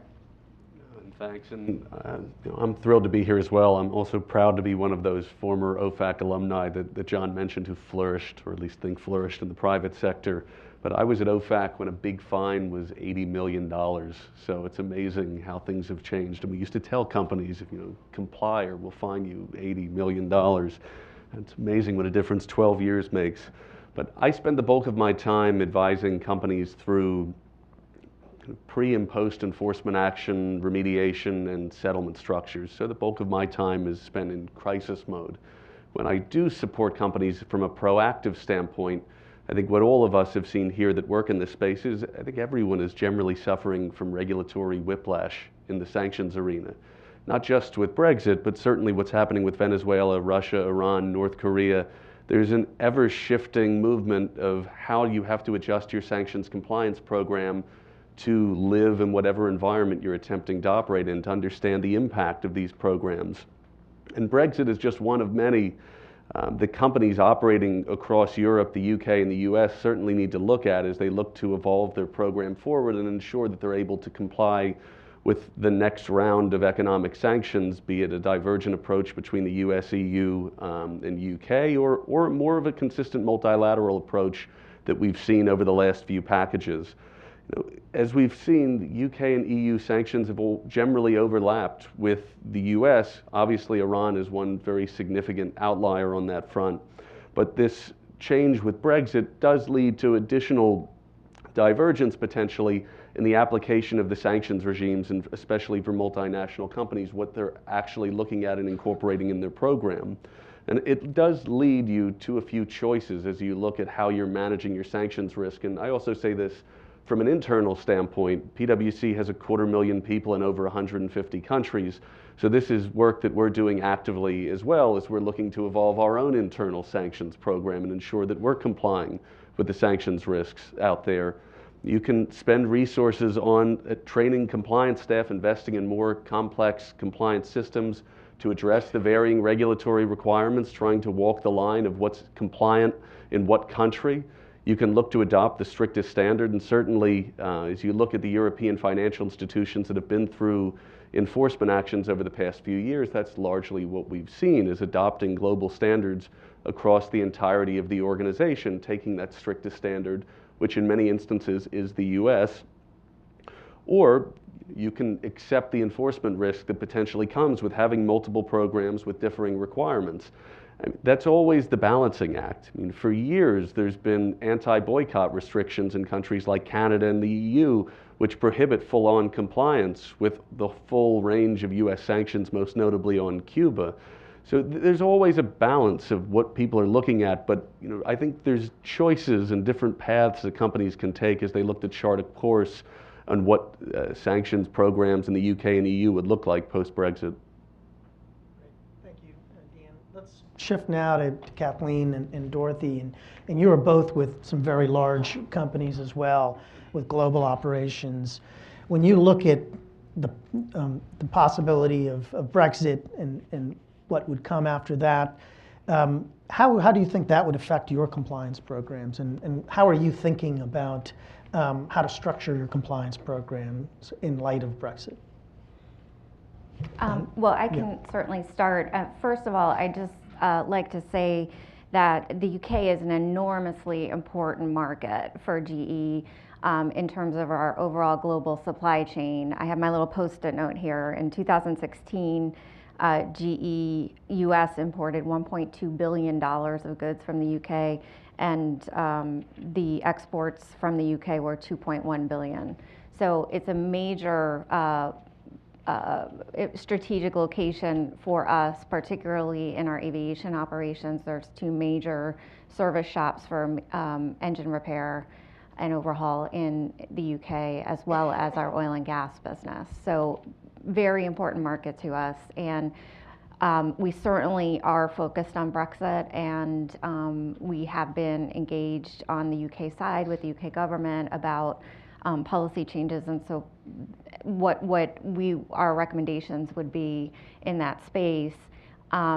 I have to say that we haven't spent a lot of time on the sanctions issue specifically. Our immediate focus is really on the movement of goods and customs and just the questions in the area of whether there will be a reinstated need for customs formalities between the UK and the EU, which is a huge issue for manufacturers operating in the UK. On the sanctions side, I think our experience, we would anticipate that things would pretty much stay the course. And for those in the weeds of sanctions interpretation in the EU today, you'll know that there's quite a bit of divergence. Each national authority interprets and applies its own interpretation, and so you can and you do get different answers from the UK, from other EU member states. So in that way, the fact that the UK would not be a formal member of the EU is really not a change. It may not materially change the implementation of sanctions. Hi, thanks for having me as well. I appreciate it. So from a financial institution perspective, I look back, I was also at OFAC, and I look back to 2011 and when I was still there, and sanctions were rather simple in the sense that names were added to the list and the firms would add the names to their filters and screen, right? Or if it was a comprehensive program, you would block that country altogether, and it was easier to do. I think with the advent of the sectoral sanctions, the Russian sanctions, we've had to be very creative and figure out how to control and look for the transactions that are specifically sanctioned, so the loans, the equity. So we had to figure out which lines of businesses actually deal in those products and what could be perceived as a loan within one line of business versus another, and how are we going to control that? So we really became creative with the filters, and this is fairly consistent across the banks, in adding rules to the filters. So no longer are we looking for a name that we added to the list, but now we are creating a rule to capture a name of an entity plus a reference to debt or equity. and various terms. So we've had to really be creative. So it's become more complex in that sense, and that raises our risk because the question for us is, have we found all the products that would be subject to these sanctions across the firm? And have we put in the right controls? Are we missing something? So the risks are definitely higher from my perspective. And if Brexit happens and there's more complex and variety of sanctions that are imposed, we will have to figure out how do we then apply another regime, sanctions regime, right? So, and are we going to keep it just within that country, or are these transactions going beyond just the UK, and therefore we have to apply it more broadly?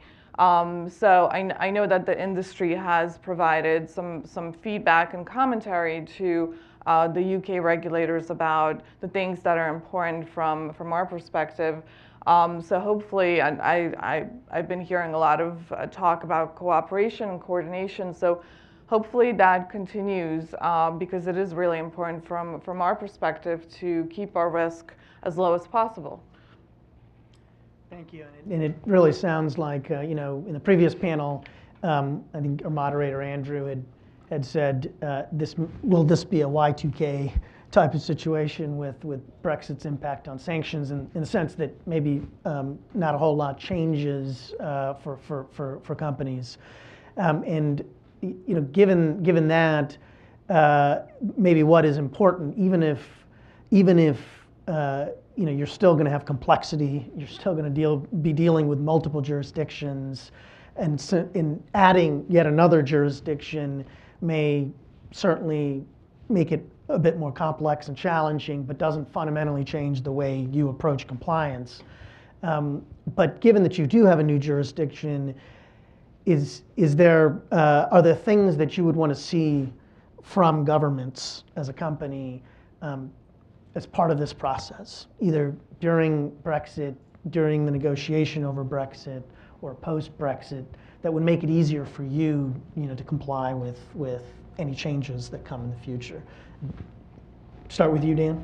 Yeah, I mean, certainly post-Brexit, you look to things like harmonization of approaches as closely as they can be. And I think of one area that has come up particularly with sectoral sanctions. Can there be an inter-regime definition list? Is there a uniform definition of debt, equity, deep water, terms that are consistently applied in these programs that can reduce some of the confusion in terms of how the programs can be operationalized at an institutional level?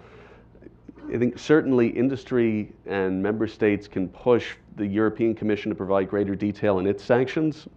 And I completely agree with the earlier comments of looking at the member states' interpretation of the economic sanctions. Certainly, I think you look to Russia as one example where people are growing tired of the existing sanctions and looking for potential deviations and approaches across Europe. I mean, the general theme that companies need to be mindful of is having a program that can rapidly adjust to a changing environment, but how does your policy framework allow that? Is it draconian where it just bans certain trade in countries? Does it allow certain flexibility? How do you design the program to allow it to operationalize a revised sanctions program where countries are going to continually deviate from potential course? And this goes beyond UK and EU, but obviously more broadly than this around the world. So I don't know if there's a great answer at this point, but I think I use the term nimbleness often when I describe compliance regimes, because you really have to be able to assess and understand the impact and understand to your leadership and to your customers how you can work the sanctions changes should there be deviations with policy or with existing member states of the EU and UK, how you work that into your program.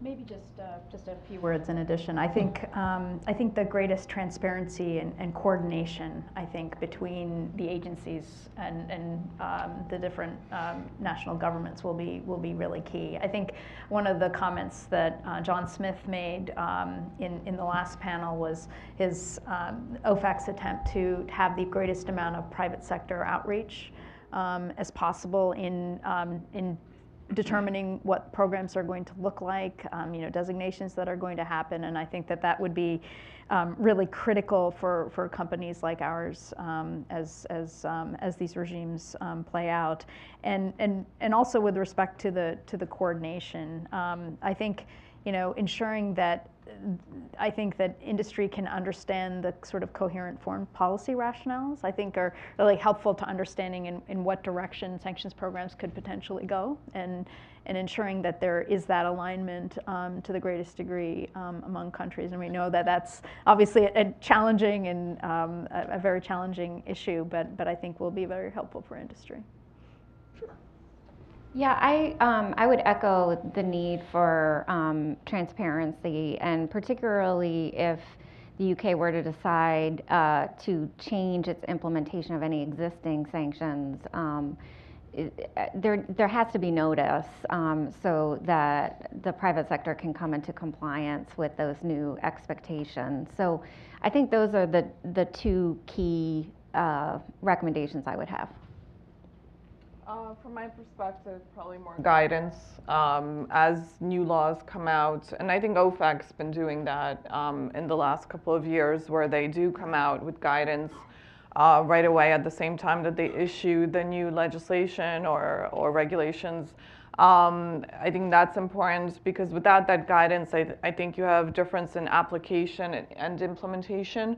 And then you do have various, from my perspective, banks applying the regulations differently, which means some firms are spending more, so more costs for some firms, whereas some firms are less conservative and they'll make a risk-based decision not to implement certain parts of the regulation. So I think it would be really helpful to have guidance so that all the firms know what their responsibilities are and the application is consistent.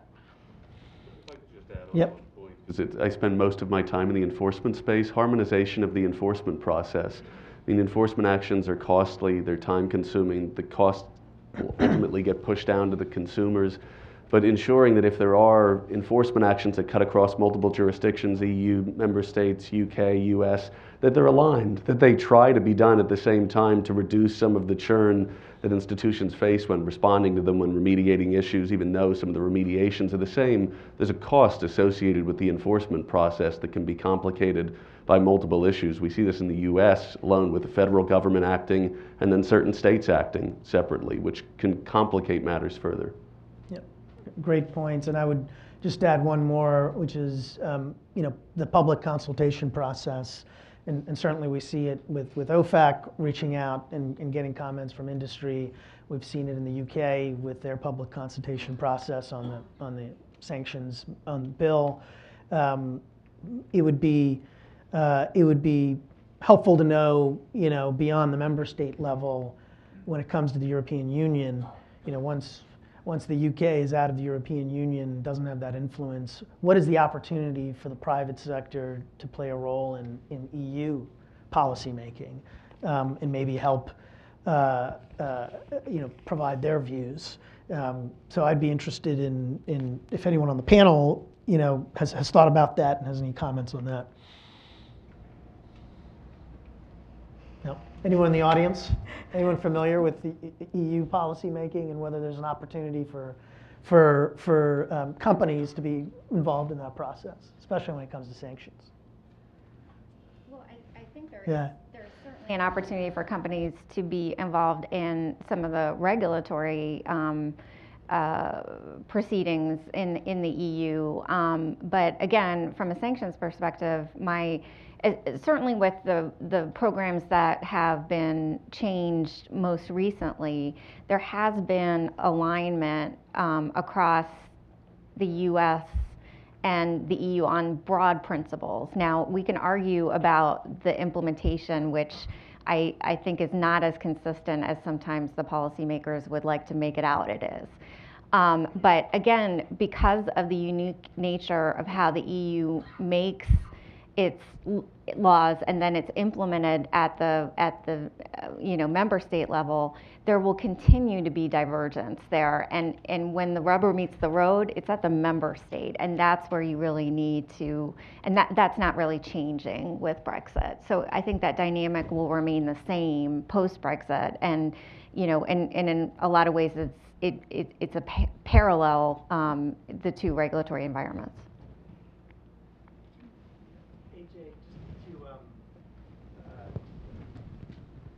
If I could maybe just reply to what you said, and then, yeah, I'm Bob Walsh and I work at AXA. But then if I could presume to ask a question as well, yeah.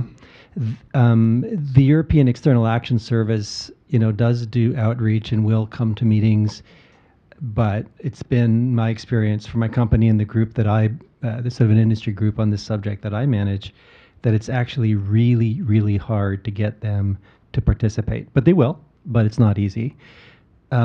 My question was, I think David's not in the room now, but he talked about how there's a new UK law to enable the UK to enact its own sanctions rules. And, this will be different than simply following the EU rules. And a practical worry that we've been thinking about is, on the bribery side, they have a very extraterritorial approach. With the Modern Slavery Act, they have a very extraterritorial approach. And I think it would be problematic if, on sanctions as well, they took a similar sort of extraterritorial approach. We already have all sorts of conflict of law issues everywhere. And if we had a third regime adding those conflict of law issues, that would be quite hard. I don't know if anyone has a comment on that point. I agree. I think one of the feedback that we've given to the UK regulators was to ensure that in the future the jurisdictions of any new laws are clearly defined. But I think from a banking perspective, I think we're still going to, even if it's defined, I think it's because we have such integrated systems and such international staff that it will be important to say who's subject and who's not, and also to help us implement that, because we will be really applying a more conservative approach and probably going further than was intended if there isn't a clear guidance as to what the jurisdiction is of new legislation. So I think that's definitely one of the points that the industry has put forth in front of the regulators. Yeah, in my experience dealing with the Export and Control Agency in the UK, they generally tend not to take an extraterritorial approach. So, for example, if you're exporting a good from the UK and you believe it's intended for Brazil and then it's diverted to Argentina, they wouldn't necessarily hold the exporter accountable for that diversion of the product to Argentina because the decision is made at the time of the shipment. So that is a principle that hopefully could be instructive in how the sanctions policy is implemented. Although the UK today, along with several other countries, does expect that its citizens will remain compliant with its laws. And in some cases, we have had to obtain UK authorization for UK expats who are working on activities in other countries.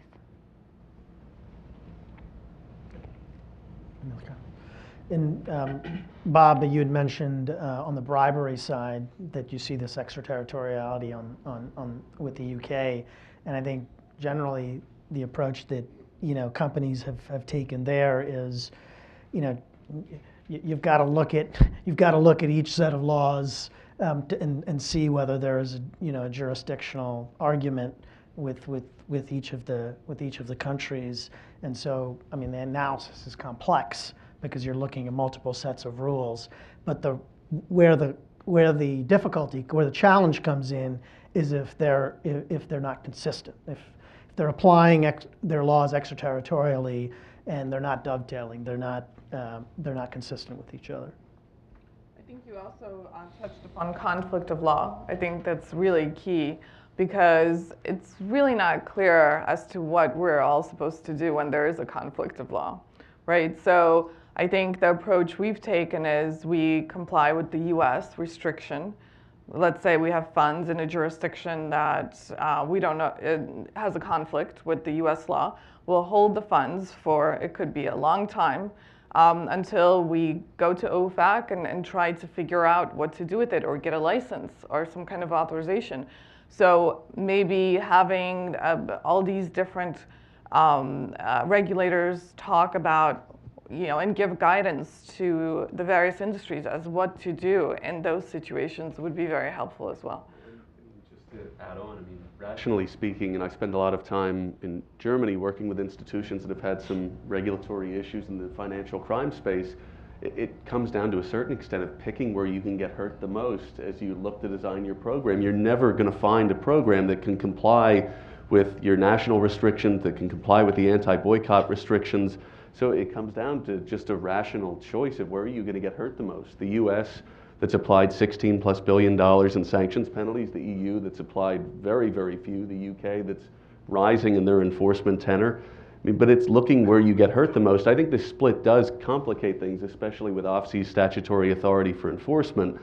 Before, let's face it, from an EU standpoint, there have been relatively few enforcement actions in the sanctions space. I know France is trying to get into the AML and sanctions arena from an enforcement standpoint, but it's around thinking about really where are you going to get hurt the most and how can you work that into your program.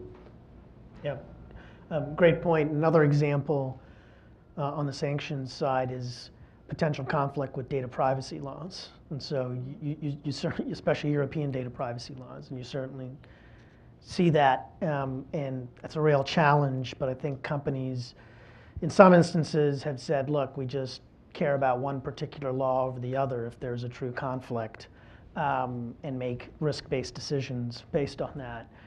But in other cases, we've seen companies be able to thread the needle to get guidance from a local jurisdiction that applies data privacy laws to get authorization to conduct a certain type of screening.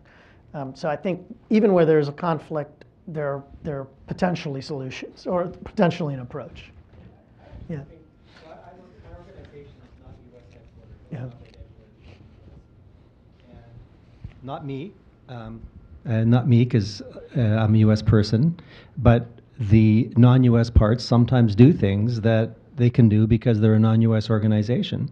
If the UK takes an approach of having sanctions, say, more aligned with the U.S., I think there will be a big shift in the approach of non-U.S. companies in being more conservative about concluding where they do not need to comply with U.S. primary sanctions. Which in a way, to what John Smith sort of jokingly referred to as an advantage to U.S. companies because, the misery likes company, I guess.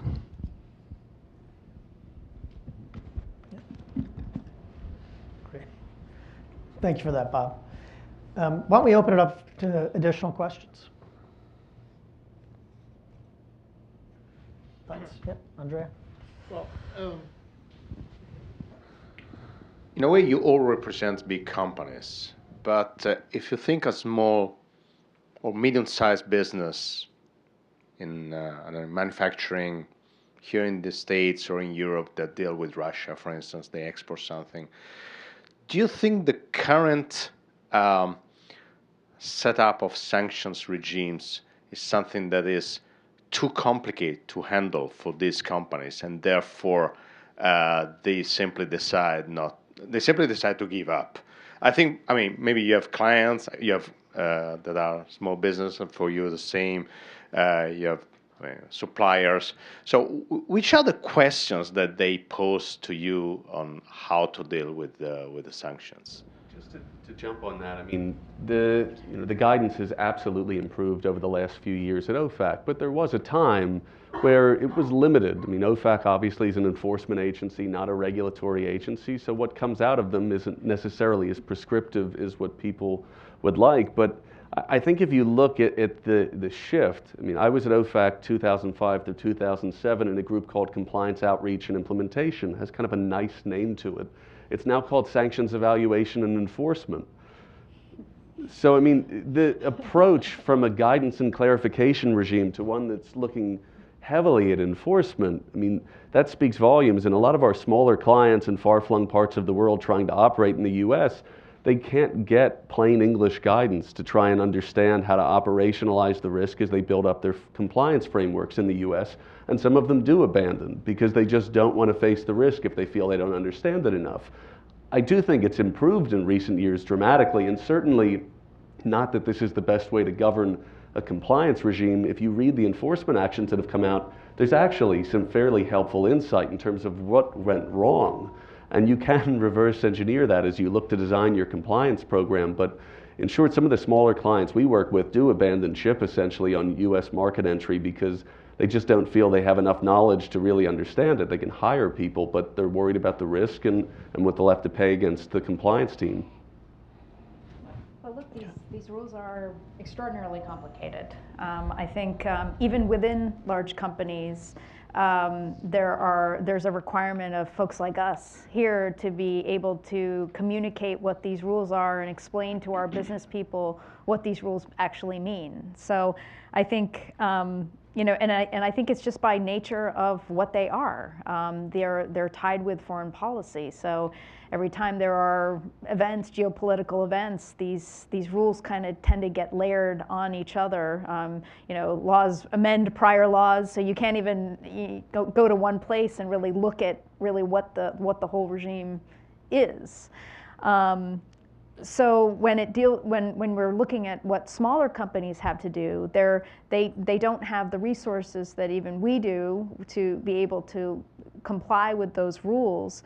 But what we can do as, I think, larger companies is in dealing with our suppliers and vendors and other third parties whom we deal with that may not have the type of sophistication that you're referring to. There may be contractual provisions and other sorts of things that we as larger companies can do to sort of help companies to sort of move in that direction. And we see that, we see these pressures actually through investors. A lot of investors are looking at companies, larger companies, to see what companies are doing in their supply chains for improving compliance, you know, all the way from raw materials all the way to finished products.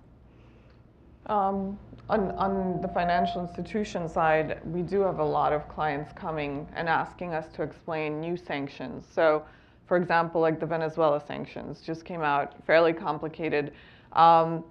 We will provide some guidance, but at the same time, we're not a law firm, so we don't want to be advising our clients on what they need to do and what they can, what they cannot do. So we tend to send them to law firms and say, you know, you need to obtain your own guidance.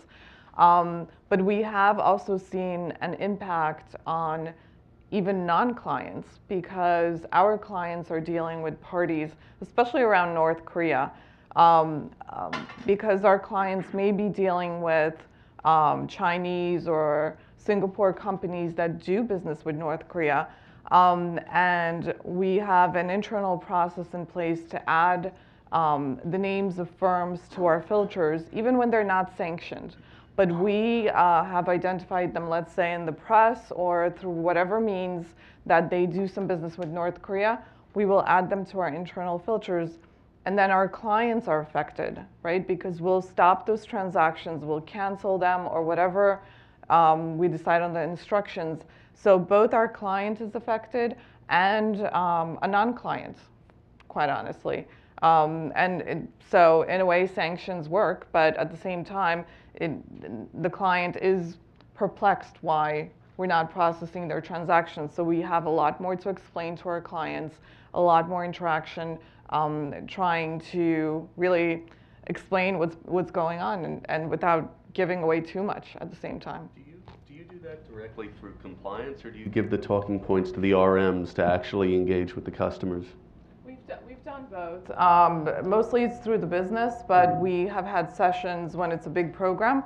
We'll do a session with, you know, a whole bunch of clients within a line of business and answer some questions, but really keep it at a general level. Yep. I think that one of the major impacts on business generally in the sanction space, and certainly small, medium-sized businesses, is actually the approach that financial institutions take to the sanctions. And there are many, many, many financial institutions that have embraced a policy of what they call de-risking over the past few years. And so while there may be things that are perfectly lawful for them to be involved in, they just don't want to bother. And so it's harder and harder to find financing for deals that have any sanctions component to them whatsoever. And I think that is actually chilling the marketplace more, and it may in fact be a directly caused by the complexity of the sanctions programs over time that more banks are choosing to de-risk. But I think in the context of Brexit, there's a very interesting opportunity for financial regulators in the UK and the US to come together and see if there's something they could do about de-risking, and that might be more easy to do in a bilateral respect than in dealing with all of the financial regulators across the EU. And just to make an additional point, as there was a time where before we had smart sanctions, where I think compliance was a bit easier because you could draw some bright lines. And it was easier for both large and smaller companies to comply with those restrictions. I think with the advent of smart sanctions, and certainly we've seen with Russia, it's far more complex now. And it's very, very complex for the largest companies that have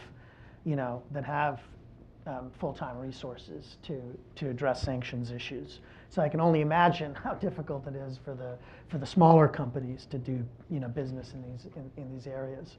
So while I think smart sanctions from a government perspective are an innovation, I think from a company perspective, smart sanctions means that you have to be even smarter in order to try to comply with these smart sanctions. You look at the schema of different financial crimes related penalties, the overwhelming majority relate to sanctions issues in the financial crime space, but the training is more heavily tilted towards the anti-money laundering side of the house. So it is critical that initiatives like this exist, because there isn't a substantial amount of detailed 300-level training, so to speak, on economic sanctions and how to comply with it. And having been in this space most of my career, I mean, there's few forum that you can go and actually learn about this in any sort of detailed manner beyond, what is a block in a rejected transaction. Yep. Andrea's question was a really good one about smaller organizations. Mm-hmm. Isn't the de facto reality that with all of the big penalties going to big organizations, that OFAC and the policymakers in Washington are allowing the system to work, that JPMorgan Chase and other big players are in fact effectively the regulators of these people. So the idea isn't really to make all these smaller organizations technically expert in sectoral sanctions, but indirectly and through your questionnaires, which drive us all crazy, that you send out to us, all the customer questionnaires on sanctions, and I'm not picking on you, I mean, all the big banks, they push the clients away from the very business that OFAC wants us to be away from.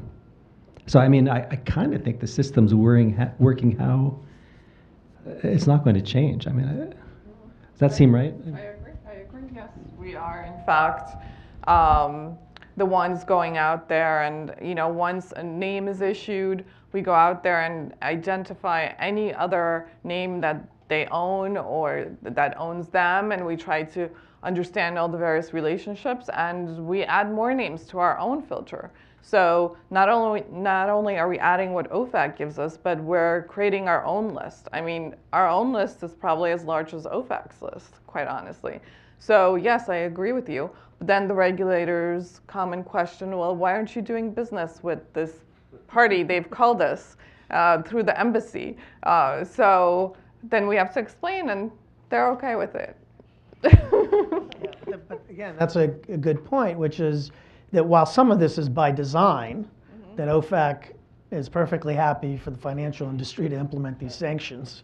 At the same time, you have issues such as Iran, where it's chilled the market, and OFAC is out there telling non-U.S. companies they can and they should do business with Iran, but they can't get the financing. But they really can, yes. Because banks want to amend their processes because they're afraid of subsequent penalties of regulators that might not necessarily know the difference in what's permissible and what isn't.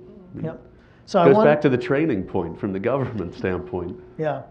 Yeah, so I wonder whether there's a happy medium there where, the government can provide more guidance and more comfort to perhaps the financial industry, so certain business can proceed that's permitted.